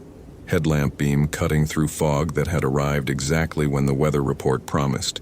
Jake and Chen emerged simultaneously, flashlights sweeping the darkness, finding Thompson standing between 2 massive Sitka spruces, staring into the forest with an expression Christopher had seen before, on hikers who'd been lost for days, on climbers who'd witnessed their partners fall, on people who'd looked directly at something that shouldn't exist. Thompson. Chen reached him first. What is it? What happened? I saw... Thompson's voice shook. My sister. I saw my sister standing right there, wearing the same clothes but she's in Portland. She's in Portland right now. I talked to her yesterday before we deployed. You were dreaming, Jake said firmly. You stepped out of your tent half asleep and... I wasn't asleep. She was standing right there and she was singing and she... Thompson focused on Christopher, eyes too wide. She called your name. She said, "Tell Christopher we're waiting." What does that mean? Why would my sister know your name? Christopher's GPS unit, still in his hand, chose that moment to emit a soft beep. He looked down at the screen and felt his throat close. 47.8721 degree N, 123.9523 degree W, elevation 1,634 feet. Same coordinates. Except they'd moved 100 yards while establishing their tents. He'd marked the location himself, checked it twice, and they were definitely, absolutely not in the same position anymore. Yet according to every device they carried, they hadn't moved at all. We need to leave, Christopher said quietly. Now. Pack your gear. We're hiking back to the trailhead. In the dark? Jake stared at him. In fog? That's against every protocol. I know what the protocols are, and I know we need to leave this area right now. Because Thompson had a nightmare. Because my GPS says we haven't moved, and I know we have. Because you can't hear what I'm hearing. And that should scare you more than anything else. The 3 of them looked at him the way people always looked at him when his instinct manifested too obviously, too irrationally. The way that said he was the weird one, the one who felt things that weren't there, the one whose nervousness made everyone else uncomfortable. Chen, practical as always, checked her own GPS, then Jake's, then Thompson's. Her expression shifted. He's right. All our units show identical coordinates, but we moved. I marked our tent positions myself relative to that fallen log, and we're at least 60 yards from where we started. "Equipment malfunction," Jake said, but his voice had lost its certainty. "We're under heavy canopy. Signals get confused." The humming started again, and this time Christopher could see from their faces that they all heard it. Not just him anymore, all of them. Listening to a voice that rose from the fog itself, shaping words that shouldn't be possible. "Christopher. Christopher Hayes. Your mother says to come home. Christopher, she's been waiting so long. Christopher, we're all waiting. Christopher, Ashley's here too. She wants to show you something. She found the way. Christopher, why won't you answer?" It was using his voice now, his own voice, calling to himself from somewhere in the fog-shrouded darkness. "Pack," he said again, and this time nobody argued. They broke camp in controlled chaos, stuffing gear into packs with efficiency born of training. But Christopher could feel it, the forest closing in, contracting around them like muscle tissue. The fog had become something solid, something with intent, and the trees seemed closer than they had been, their moss-covered branches reaching lower. At 1:03 a.m., they started back toward what should have been the trail. Christopher led, marking their path with reflective tape, even though he knew, somehow knew, that the tape wouldn't be there if they needed to retrace these steps. Behind him, Jake maintained radio contact with base, though the transmissions had degraded into static that occasionally resolved into words. "Copy. Coordinates unclear. Advise. Return at first." At 1:34 a.m., they passed the tree with the face carved in its bark. Christopher stopped, headlamp illuminating those hollow wooden eyes, that surprised mouth. The carvings below were still there. Not real, not real, not real. But now there were more words, freshly cut, the sap still bleeding. "Christopher, it knows your name." "We didn't come this way," Chen said, voice tight. "When we established camp, we moved northeast from this tree. We should be southwest of it now, but we're northeast," Thompson finished. "We're moving in the wrong direction. We're going deeper." Jake pulled out his compass. The needle spun lazily, refusing to settle. He tapped it, shook it, achieved nothing. "Magnetic anomaly. Has to be. There's iron ore in these mountains. It interferes with compasses. It's documented." Christopher put his hand on the tree, feeling the rough bark, the still wet sap from Ashley's fresh carving. How had she been here recently enough to carve this warning? They'd found her abandoned pack hours ago. She shouldn't have been anywhere near this tree. Unless there was no recently.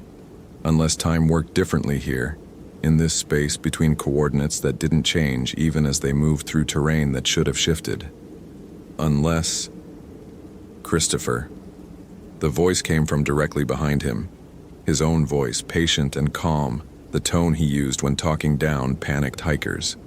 He turned slowly, headlamp beam cutting through fog, finding nothing. Nothing except the forest, the moss, the trees that all looked the same, and a figure, 30 yards ahead, barely visible through the mist. Red jacket, auburn hair, standing motionless between two Douglas firs.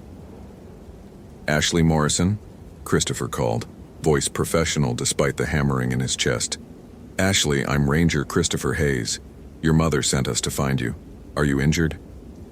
The figure didn't respond, didn't move, just stood there, patient as stone. "Hayes," Jake gripped his arm. "That's not...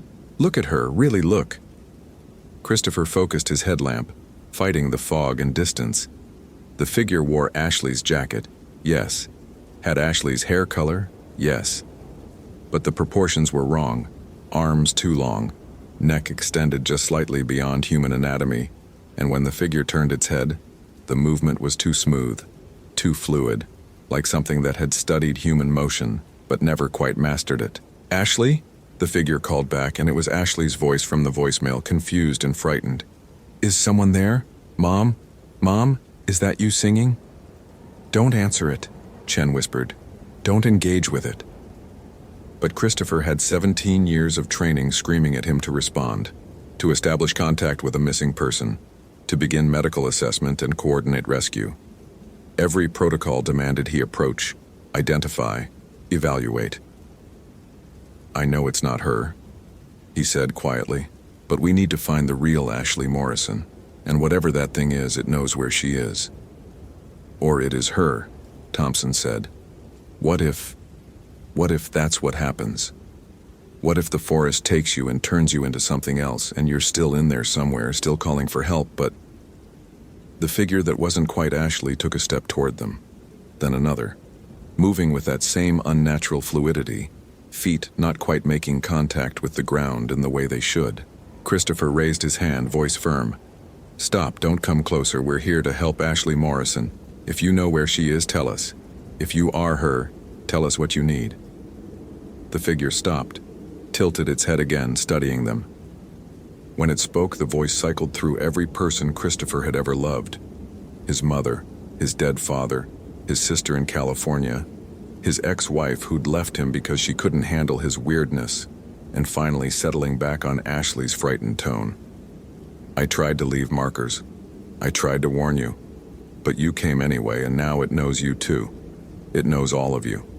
It's been listening to your radios, learning your names, studying how you talk. It's so hungry, Christopher. It's been alone for so long. What is it?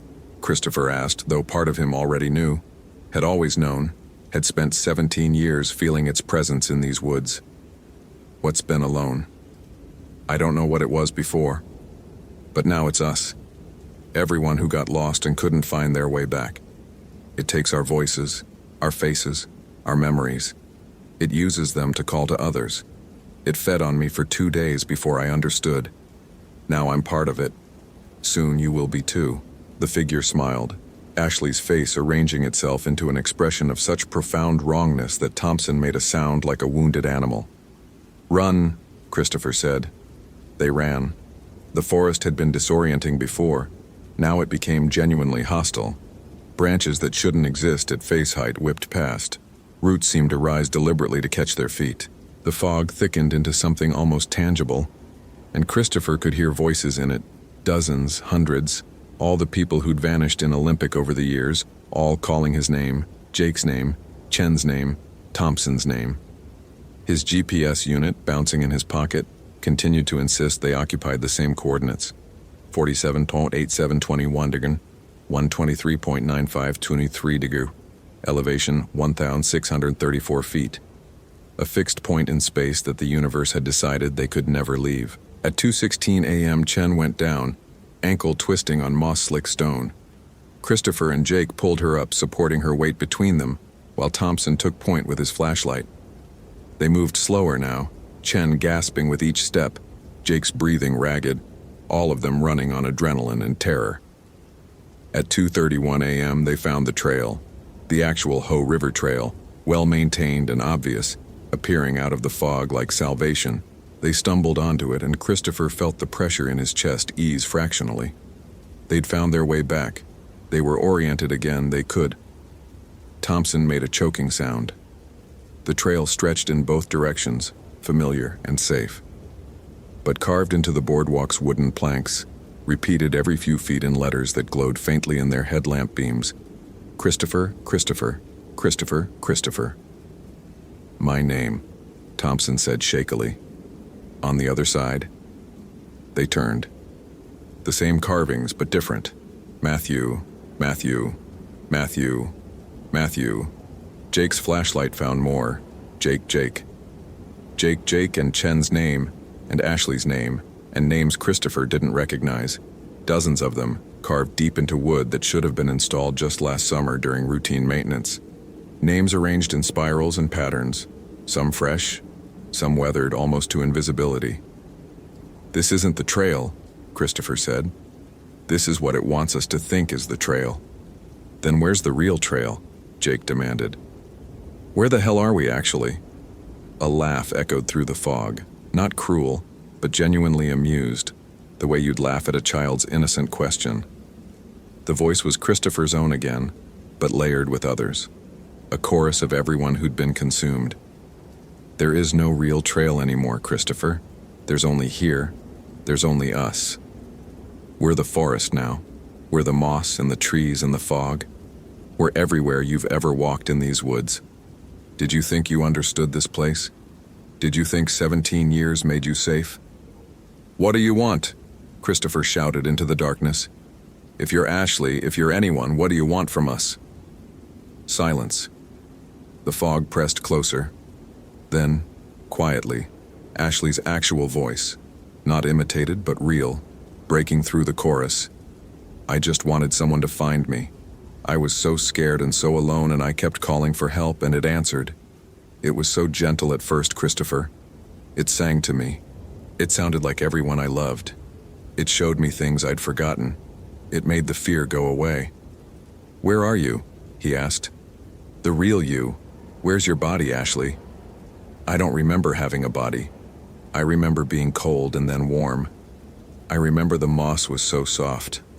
I remember sinking into it like sleep. It didn't hurt. Christopher, it doesn't hurt anymore. Chen's fingers dug into his arm.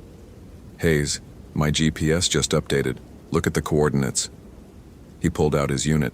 The numbers had finally changed. 47.8721 degrees N, 123.9523 degrees W, elevation 1,634 feet. Bearing north toward coordinates 47.8721 degrees N, 123.9523 degrees W, elevation 1,634 feet. The destination and current position were identical. They were being guided toward themselves. A closed loop in space that should be impossible. But here, in this forest where GPS signals died and compasses spun uselessly, where fog became entity and entity became forest, impossible had become the only option left. We need to find the real Ashley Morrison, Christopher said, voice steady through force of will alone. Her actual body. If we can recover her remains, if we can give her mother closure, maybe that breaks this. Maybe that's what it wants. Or maybe, Jake said, maybe we become 4 more voices in the fog. 4 more names carved in phantom boardwalks. 4 more rangers who went into Olympic and never came back. Christopher thought about his 17 years here, about the sensation in his chest that had never been anxiety or instinct but recognition. He'd been feeling this entity the entire time, brushing against its hunger, its loneliness, its desperate need to not be alone anymore in the vast indifference of old-growth forest. He'd been marked since his first day on this job, maybe since childhood in his mother's cabin, maybe since birth. Then at least we'll be together, he said quietly. At least it won't be hungry anymore. He started walking into the fog, following the voice that wore Ashley's face, and after a moment, after Jake swore and Thompson prayed and Chen adjusted her injured ankle, they followed. The entity led them deeper. Not north or south or any direction that mattered, but inward, into the heart of something that had no physical existence on any map. The fog became luminous, lit from within by foxfire and phosphorescence, and the trees transformed into cathedral pillars, and the moss glowed like living constellation. At 3:47 a.m. they found her. Ashley Morrison lay in a hollow between 2 fallen logs, covered almost completely in moss. The green had claimed her gently, wrapping her like a burial shroud, and her face, visible through the delicate growth, looked peaceful. She'd been dead for perhaps 36 hours, succumbing to exposure and hypothermia, after her disorientation had driven her off trail. A natural death, the kind that happened sometimes in wilderness areas, despite best precautions. Tragic, but not unusual, except the moss around her body formed words, the same desperate message repeated in living green. Tell Mom I love her, tell Mom I love her, tell Mom I love her. Christopher knelt beside her, feeling that pressure in his chest finally resolve into understanding. The entity wasn't malevolent. It was lonely. It had been alone in these woods for so long, decades, maybe centuries, feeding on the fear and confusion of lost hikers because those were the only emotions strong enough to sustain it. It had consumed Ashley's last thoughts, her desperate attempts to reach her mother, and in doing so had become her, or she had become it, the boundary between them dissolving like fog in sunlight. I'm sorry, he said to her, to the forest, to the thing that wore her voice. I'm sorry you were alone. I'm sorry nobody understood. You understand, the chorus whispered. You've always understood, Christopher Hayes. We've been calling to you for 17 years. We thought you'd join us eventually. You feel it, don't you?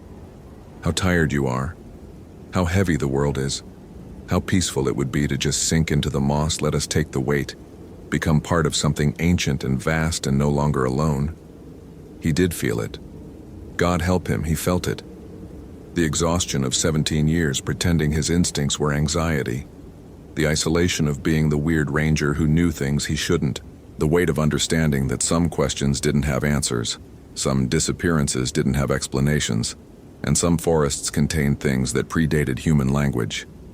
Behind him, Jake was on his radio, successfully reaching base now that they'd found what they were looking for. Confirmed deceased, recovery operation, coordinates, need helicopter at first light. But Christopher barely heard. He was looking at Ashley's face, peaceful in death, and seeing his own future reflected there. How easy it would be. How simple.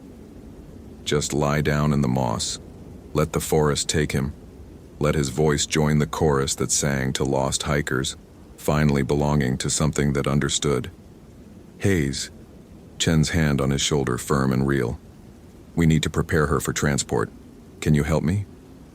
The simple question broke the spell. Christopher took a breath, actual air, clean and cold and sharp in his lungs, and nodded.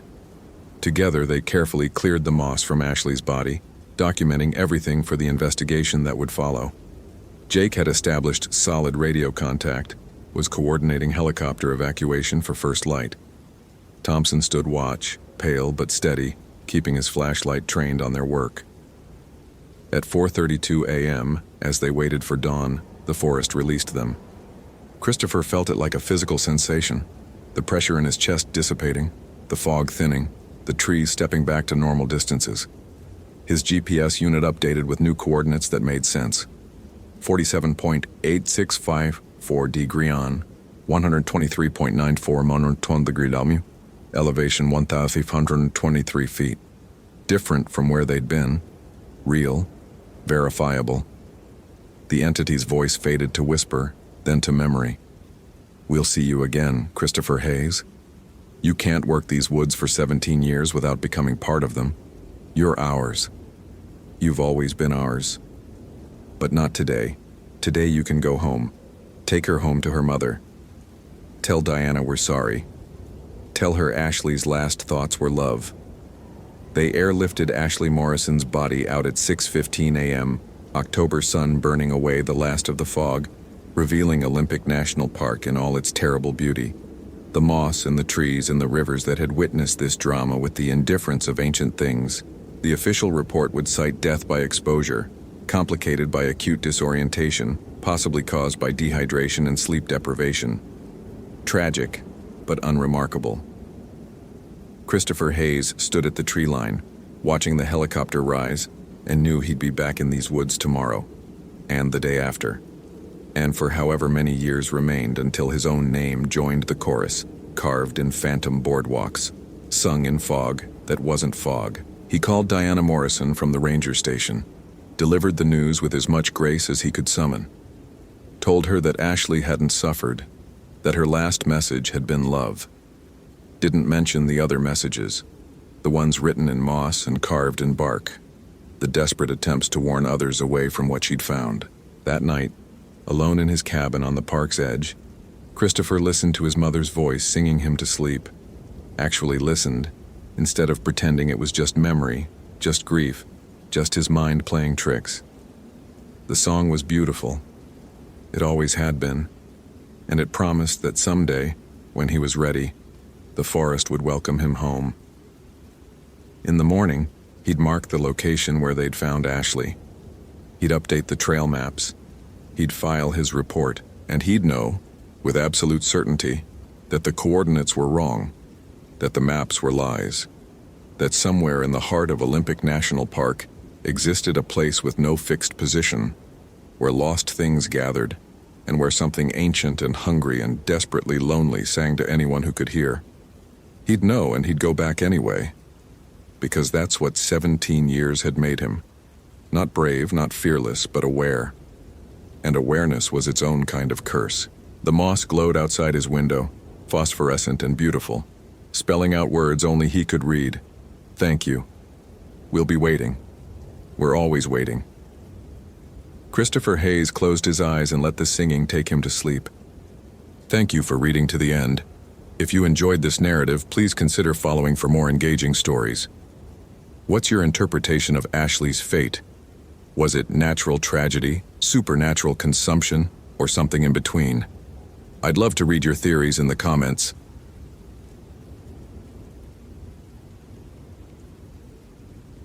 Daniel Merrick had been a ranger at Great Smoky Mountains National Park for 11 years, and in that time, he'd developed an almost religious faith in patterns.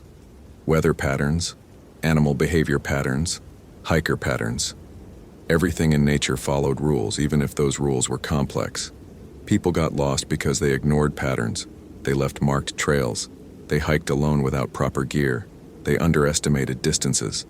Every disappearance he'd ever worked had a rational explanation, even if that explanation was sometimes tragic. So when the call came in about Ashley Morrison, a 24-year-old solo hiker who'd failed to check in at Clingman's Dome after 3 days, Daniel approached it the way he approached everything. Methodically, logically, without drama. He sat in the ranger station near Newfound Gap, studying the topographical map spread across his desk while his partner, Tom Yeager, paced behind him with a fresh cup of coffee going cold in his hand. She was experienced, Tom said, reading from the report for the 3rd time. 3 years hiking experience, proper gear, filed a complete itinerary. Last confirmed sighting was at the Alum Cave Trail parking area, heading up toward Mount LeConte. Daniel traced the route with his finger, calculating distances and elevation gains automatically. That's a full day's hike to LeConte Lodge if you're taking it easy. She should have made it there by nightfall on day 1, spent the night, then continued to Clingman's Dome the next day. He tapped the map. The lodge confirms she never checked in. No one there remembers seeing her. Could have decided to camp instead. Possible. Daniel leaned back in his chair, the old springs creaking. Outside the station windows, late October fog pressed against the glass like something alive. The Smokies were living up to their name today. But she would have known that section. Anyone with 3 years of experience knows those trails. If she got into trouble, where? Tom finally set down his coffee. At 53, he was approaching retirement, and Daniel had noticed his partner's increasing reluctance to handle the more demanding search operations. Want me to pull together a search team? We're looking at limited daylight, and this fog's not helping. Not yet. Daniel stood, rolling up the relevant map. I want to walk her route first, see if there's any sign of where she might have diverted. If I find nothing by dark, we'll organize a full team for tomorrow morning. Alone? Daniel, you know the protocols? I know the protocols. Daniel grabbed his pack from beside his desk, already loaded with the essentials. And I know that if she's injured somewhere off trail, every hour matters. I can cover more ground faster alone than with a group of volunteers stumbling through the underbrush. Tom's expression made it clear what he thought of that reasoning, but he didn't argue further. They'd worked together long enough to know when to push and when to let things go. Radio check every hour. And for God's sake, be careful up there. Something feels off about this one. Daniel paused at the door. Off how? Can't explain it, just a feeling. Tom waved him off. Go on. Old man's intuition, probably worth nothing. But as Daniel drove his truck toward the Alum Cave trailhead, he couldn't shake Tom's words. In 11 years, his partner had never mentioned feelings or intuition.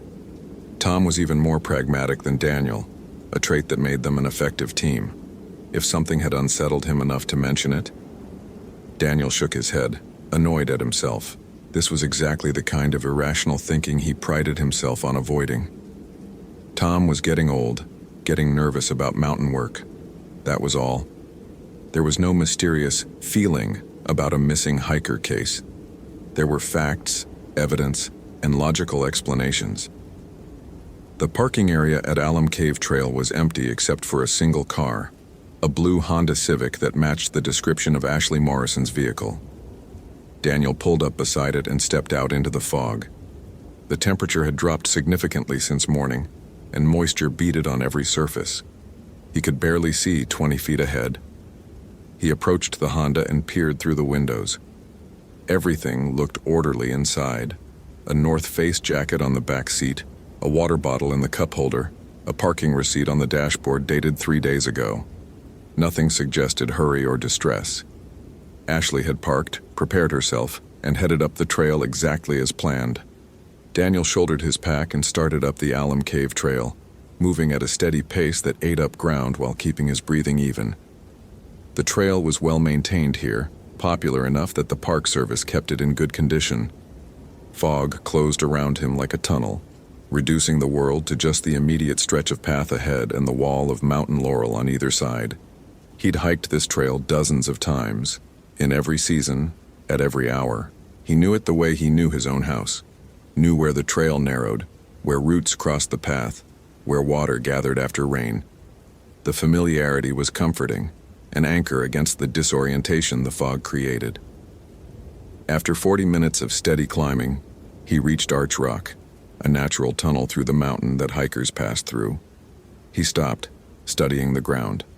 The trail here showed recent foot traffic, but nothing that stood out. No signs of struggle, no dropped equipment, no trace of anything unusual. Daniel keyed his radio. "Station, this is Merrick. Radio check. I'm at Arch Rock. No sign of the subject yet." Static hissed for a moment before Tom's voice came through. "Copy that. Weather's deteriorating. They're calling for possible snow tonight." "Wonderful." Daniel studied the fog, which seemed thicker now, almost textured. "I'll push up to Alum Cave Bluffs, then reassess." "Be smart about this, Daniel.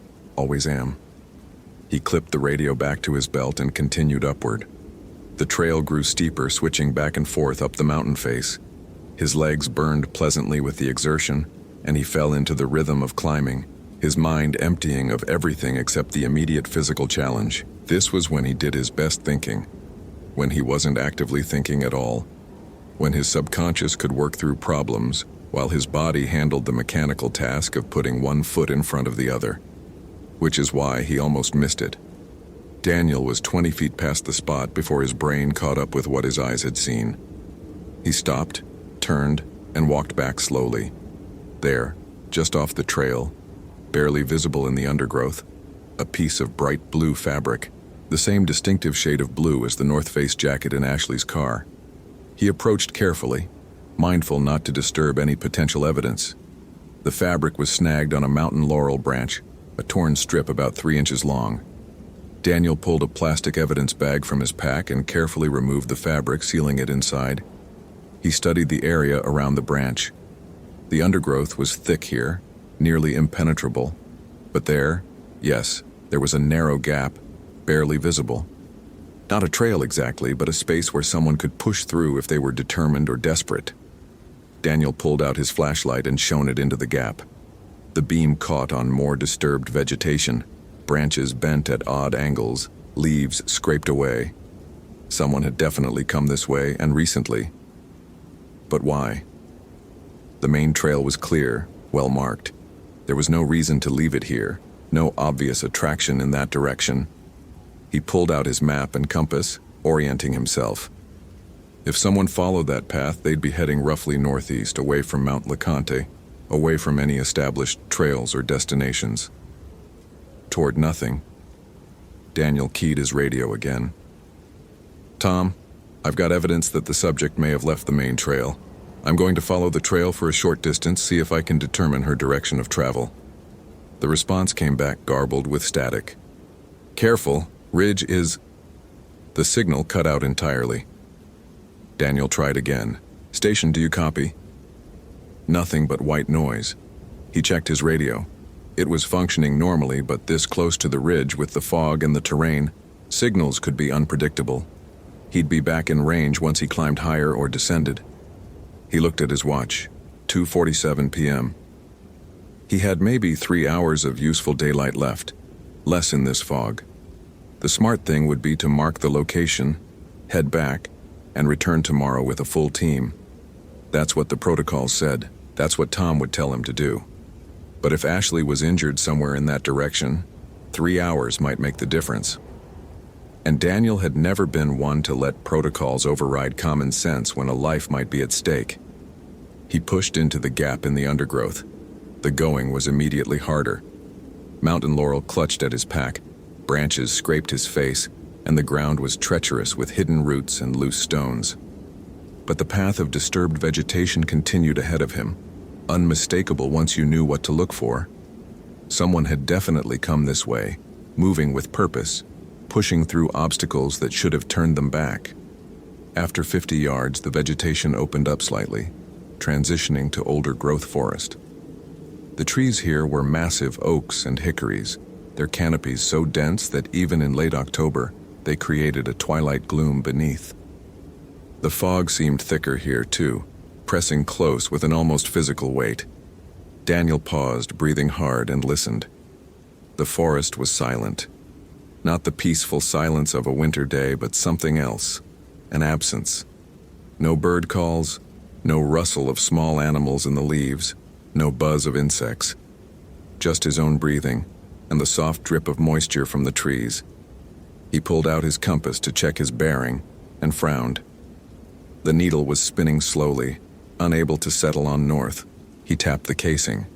Sometimes moisture could affect the mechanism, or nearby ore deposits could create magnetic anomalies. He'd encountered it before in the Smokies. Still, it was unsettling to be without that particular tool. The disturbed vegetation continued ahead, though, so he followed it, marking his trail as he went with small strips of orange surveyor's tape tied to branches. Whatever had happened to Ashley, he wouldn't let himself become another search target. The forest began to change. The trees grew more gnarled, their bark dark and deeply furrowed. Some showed signs of disease, blackened patches, dead branches, strange fungal growths.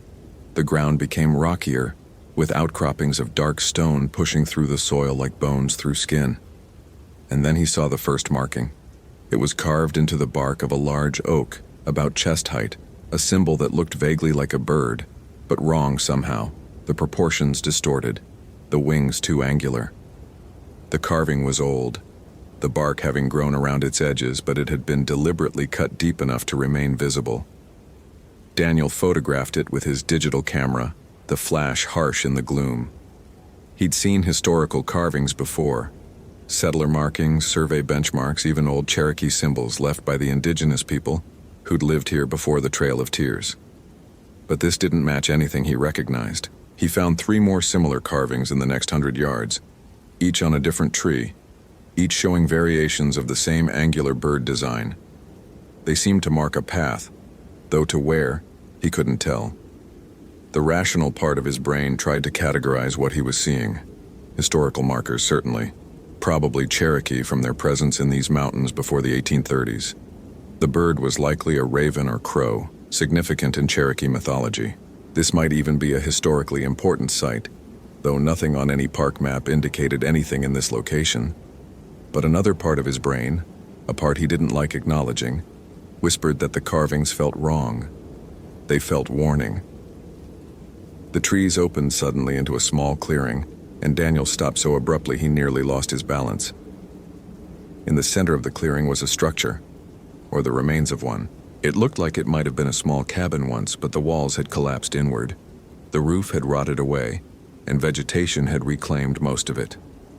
Only the stone chimney still stood fully intact, dark and weathered. But that wasn't what made Daniel's breath catch. Around the ruins, driven into the ground in a rough circle, were dozens of stakes. Not wooden stakes. These looked like they'd been carved from black stone, each about 2 feet tall, each topped with what appeared to be bird skulls. Ravens, from the size and shape. The skulls were old, weathered gray, but they'd been somehow preserved or treated to prevent complete decay. And in the center of it all, just in front of the chimney, someone had built a cairn. A careful stack of stones about 3 feet high. Resting on top of the cairn was a bright blue North Face jacket, Ashley's jacket. Daniel approached slowly, every sense on high alert. The jacket looked like it had been placed there deliberately, folded neatly, positioned precisely. It hadn't been dropped or discarded. It had been offered. He circled the clearing, studying everything with a ranger's eye. No footprints in the soft earth. The recent rain would have preserved them if they existed. No other signs of recent human presence except for the jacket itself. The stone stakes looked ancient, as did most of the bird skulls, though a few looked newer. the bone whiter. His radio crackled suddenly, making him jump. "Rick, if you copy..." Tom's voice was barely audible through the static. Daniel pulled the radio from his belt. "Tom, I copy, but you're breaking up. I found evidence that..." The radio went dead again. He checked the battery, still at 70%. But up here, with the terrain and the fog, a sound made him freeze. A call, distant but clear despite the fog's muffling effect. A raven's croak, but wrong somehow. Too deep, too resonant, almost like words half-formed. Daniel turned slowly, scanning the tree line around the clearing. Nothing moved. The fog pressed closer, and he realized the temperature had dropped noticeably. His breath misted in front of his face. Think logically, he told himself. Someone had brought Ashley's jacket here, either Ashley herself, in some kind of psychological crisis, or someone else who had encountered her. Either way, this was evidence of her passing through this area. He needed to document everything, then get back to the station and organize a proper search of the surrounding area. He pulled out his camera and began photographing the clearing systematically. Wide shots establishing the overall scene, then closer shots of individual elements. The stone stakes, the bird skulls, the ruins, the cairn with the jacket. When he reviewed the images on the camera's small LCD screen, his skin prickled. In every photo there was a figure visible in the background, just at the tree line. A dark shape, roughly human-sized, that he definitely hadn't seen while taking the pictures. Daniel spun around, heart suddenly pounding. The tree line was empty. Nothing moved in the fog. He looked back at the camera screen. The figure was still there in the images, in exactly the same position in each shot despite being taken from different angles, which was impossible. Unless... "Camera malfunction," he said aloud, his voice sounding thin and strange in the clearing silence. Probably moisture in the lens assembly. But even as he said it, he didn't believe it. The figure was too detailed, too deliberately placed, too clearly defined to be a technical glitch. He deleted the photos and took new ones. The figure appeared in these as well. Daniel lowered the camera, his hands shaking slightly. In 11 years as a ranger, through every emergency, every crisis, every dangerous situation, he'd never felt fear like this. Not the healthy adrenaline of a close call with a bear or the respect-driven caution of a dangerous cliff edge. This was something else, something primal and unreasoning that made his hindbrain scream at him to run. But he was Daniel Merrick, and Daniel Merrick didn't run from problems. He solved them through careful observation and logical analysis. He approached the cairn, moving slowly, and reached for Ashley's jacket. As his fingers touched the fabric, a sound erupted from the forest around him. Dozens of ravens calling at once, their voices overlapping and echoing until it sounded almost like human screaming. Daniel jerked back, his hand empty. The birds fell silent as suddenly as they'd started, leaving only the drip of moisture and his own ragged breathing. "Okay," he said quietly, speaking to himself, to the clearing, to whatever was out there watching. "Okay. Message received. Don't touch the jacket." Which was absurd. He was letting superstition and an overactive imagination affect his judgment. He was reacting to what exactly? Strange carvings, old ruins, bird skulls, ravens calling in a forest. None of it was supernatural. All of it had rational explanations. The figure in the photos, his mind whispered. Explain the figure in the photos. Camera malfunction, he insisted to himself. Or a trick of light and shadow, his pattern-seeking brain interpreting random shapes as human forms. He'd read about that, pareidolia, the tendency to see faces and figures in random stimuli, but his hands wouldn't stop shaking. Daniel made himself think through the situation step by step. Ashley's jacket was here. That meant Ashley had been here, or someone who'd encountered Ashley had been here. This location was significant, marked by historical carvings and what appeared to be a ritual site of some kind. The carvings were likely Cherokee, which meant this place might have cultural or spiritual importance, and Cherokee traditions. Daniel had read some of the literature during his training, the Park Service materials about respecting indigenous cultural sites. He remembered mentions of places considered sacred or dangerous, locations where old ceremonies had been performed, areas the Cherokee had avoided or approached only with proper rituals, places where the Nunnehi were said to dwell. The Nunnehi, the immortals, the spirit people of Cherokee tradition. Beings who could appear as human or vanish like smoke, who lived in their own villages inside mountains, who sometimes helped lost travelers but more often led them astray, and associated with them, the darker legends, the raven mockers, witches who took the form of ravens and fed on the life force of the dying, whose cries sounded almost human. Folklore, stories, cultural traditions passed down through generations but not. The camera with its impossible figure sat heavy in Daniel's pack. The raven calls that had sounded like screaming echoed in his memory. The absolute silence of the forest pressed against his ears. Not real, he told himself firmly. None of it was real. There were explanations for everything if he just stayed calm and thought it through. But it was getting dark. The fog was thickening, and he was at least 90 minutes from the main trail, in terrain he didn't know, with a radio that wouldn't connect. Daniel made a decision.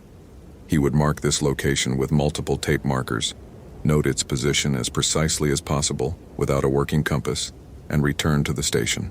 Tomorrow he'd bring a full team, proper equipment, and enough people that there would be safety in numbers and witnesses to whatever was happening here. It was the logical choice, the smart choice. He was turning to leave when he saw her. Ashley Morrison stood at the edge of the clearing, exactly where the figure had appeared in his photos. She looked intact, unhurt, her hiking clothes dirty but not torn. Her face was pale, her eyes dark and wide, and she was staring directly at him. Relief flooded through Daniel so powerfully his knees almost buckled. Ashley Morrison. He started toward her. I'm Ranger Merrick. I'm here to help you. Are you hurt? She didn't respond, didn't move, just stood there watching him with those dark, wide eyes. Daniel slowed his approach, ranger training kicking in. Possible hypothermia, shock, trauma. Ashley, can you hear me? I need you to talk to me. Tell me if you're injured. She opened her mouth, and a raven's croak came out. Daniel stopped dead. The sound had definitely come from her. He'd seen her lips move, seen her throat work. But the sound was wrong, was impossible, was... Ashley's form flickered, like a television losing signal. For just a moment he saw something else where she stood, something taller, thinner, with too many joints in its limbs and a face that was not a face. Then she was back, solid and real and staring at him. No, Daniel said, his voice hoarse. No, you're not... She took a step toward him, then another. Her movements were wrong, too smooth, like something was pulling her across the ground rather than her walking. The fog swirled around her unnaturally, and when she passed one of the stone stakes, the bird skull on top rotated to follow her movement with a soft grinding sound. Daniel backed away, his rational mind screaming that this couldn't be happening, that there had to be an explanation, even as his body made the decision for him and turned and ran. He crashed back into the forest, his earlier careful trail marking forgotten, his only thought to put distance between himself and whatever that thing was. Branches whipped his face, roots grabbed at his feet. The fog closed around him like a living thing, and he couldn't see more than a few feet ahead. Behind him, he heard it following, not running. It didn't need to run. It moved through the forest with impossible ease, branches that had blocked Daniel's path seeming to part for it, the ground that had been treacherous for him apparently smooth and level for its pursuit. And it was laughing. The sound came from everywhere and nowhere, a horrible mix of human amusement and raven cries that made his ears ache. Daniel's foot caught on a root and he went down hard, the impact driving the air from his lungs. He rolled onto his back, gasping, and saw it standing over him. Ashley's face looked down at him, but the eyes were wrong, too dark, too deep, like looking into empty wells. When she smiled, there were too many teeth, all of them sharp. Why? The word came out as a croak. Daniel's throat tight with terror. "What do you want?" "Want?" The voice was Ashley's, but layered with other sounds. Wind through trees, raven calls, something that might have been words in a language he didn't know. Want is for those who lack. We are. We have always been. We will always be. Where's Ashley? The real Ashley. The thing wearing Ashley's face tilted its head at an angle no human neck could achieve. She walks with the Nunnehi now. She called to them, did you know? Walked right off your precious path, following voices only she could hear. She wanted to see them, to meet them, to believe in something beyond your world of maps and measurements. It leaned closer. They showed her. Now she sees forever. Lucky girl. That's not... People don't just... Daniel was scrambling backward, still on the ground, his ranger training completely inadequate for this situation. Let me go, please. Go? The thing laughed again, that terrible blend of human and raven. You came here. You followed her path. You touched the offerings. You photographed the sacred circle. And you... It pointed one too long finger at him. You don't believe. Even now, with me standing over you, you're searching for explanations. Hallucination, stress, carbon monoxide from some natural gas pocket. Anything but the truth. It was right. Even terrified, even staring at something impossible, part of Daniel's brain was still trying to categorize, to rationalize, to fit this into some framework that made sense. The truth, the thing continued, is that this mountain is old. Older than your government, older than your park, older than the name Cherokee or any human name. And it remembers. The Nunnehi remember. The Raven Mockers remember. We remember the days when humans knew to respect the boundaries, to leave offerings, to stay on the paths. I'll leave, Daniel managed. I'll mark this whole area as restricted, sacred cultural site. No one will come here again. No. The thing's smile widened impossibly. You'll do better than that. You'll remember. You'll carry the knowledge with you. And whenever you look at your maps, whenever you plan your trails, whenever you think you understand these mountains, it leaned down until its face was inches from his. You'll know that you don't. You'll know that there are places your science can't chart, dangers your logic can't prevent, forces your rational mind can't comprehend. You'll know, and you'll fear, and you'll never forget. The thing reached out and pressed one long finger to Daniel's forehead. Cold spread from the point of contact, sinking through his skull and into his brain like ice water. Images flooded his mind.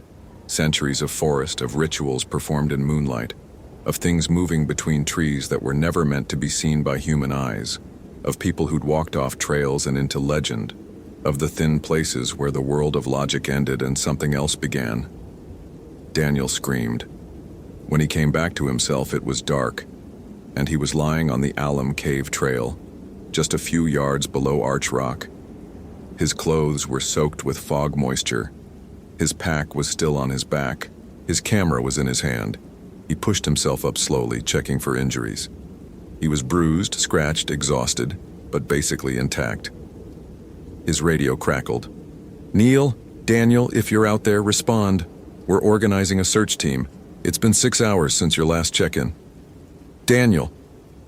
6 hours? He'd only been... But his watch confirmed it. 9:23 p.m. He'd lost almost 6 hours. Daniel keyed his radio with shaking hands. "Tom, I'm here. I'm on the trail, below Arch Rock. I'm coming down." "Thank God. Are you hurt? Did you find any sign of Morrison?" Daniel looked at his camera, where the impossible photos were stored. He thought about the clearing, the stone stakes, the thing wearing Ashley's face. He thought about what Tom would say, what anyone would say if he told them the truth. Negative on Morrison, he heard himself say. "I searched the trail up to Alum Cave Bluffs. No sign of her. I must have slipped on some rocks, hit my head, lost some time. I'm heading down now." "Copy that. We'll have medical check you at the station." Daniel started down the trail, his flashlight beam cutting through the fog. He moved carefully, mechanically, his body operating on autopilot while his mind spun in circles. It hadn't happened. It couldn't have happened. He'd gotten turned around in the fog, become disoriented, possibly suffered a minor concussion. The human brain could create remarkably vivid hallucinations under the right conditions. Stress, fatigue, oxygen deprivation at altitude, dozens of factors. But when he reached the parking area and saw his reflection in his truck's window, he froze. On his forehead, just above his eyebrows, was a mark. A small mark, like a birthmark or a bruise, in the perfect shape of a raven. It hadn't been there that morning. He was certain of that. He'd looked in the mirror while shaving and his forehead had been clear. Daniel traced the mark with one finger, and the memory flooded back. The impossible cold, the images of centuries, the weight of knowledge he didn't want.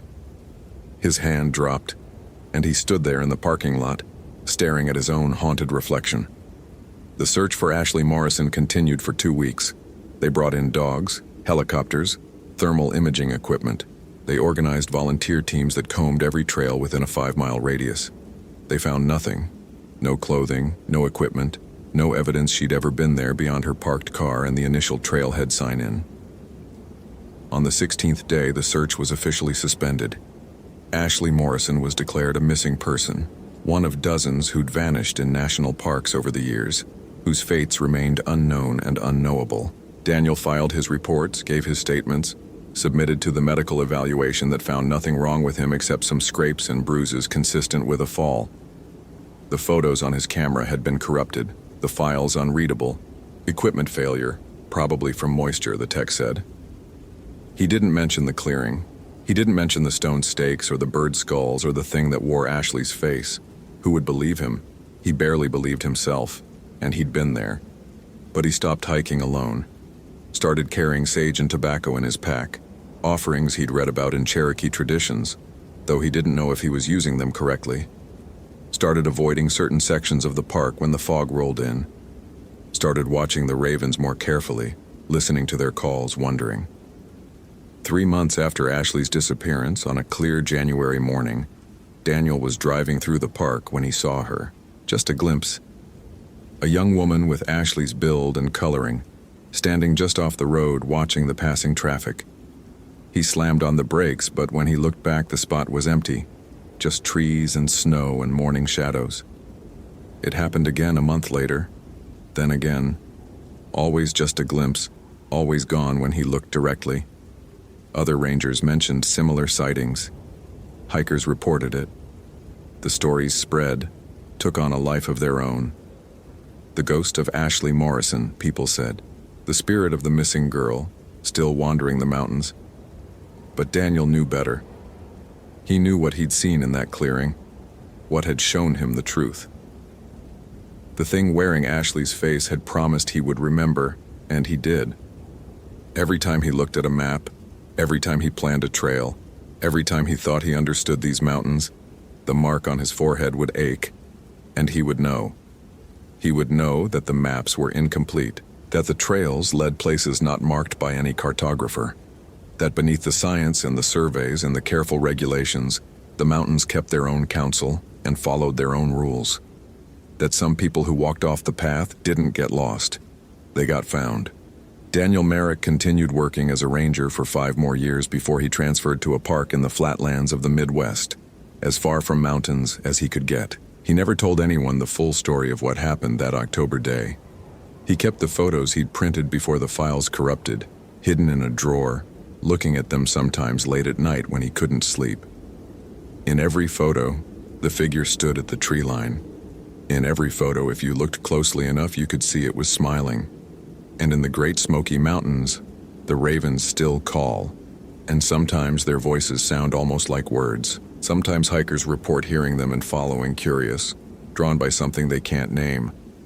Most of them stay on the trail. Most of them ignore the voices that promise wonders just beyond the marked path. Most of them, but not all. If this story gave you chills, follow for more quality terror. Could you survive in Daniel's place? Hope you felt real chills. If you appreciate genuine horror, consider following. Which moment scared you most?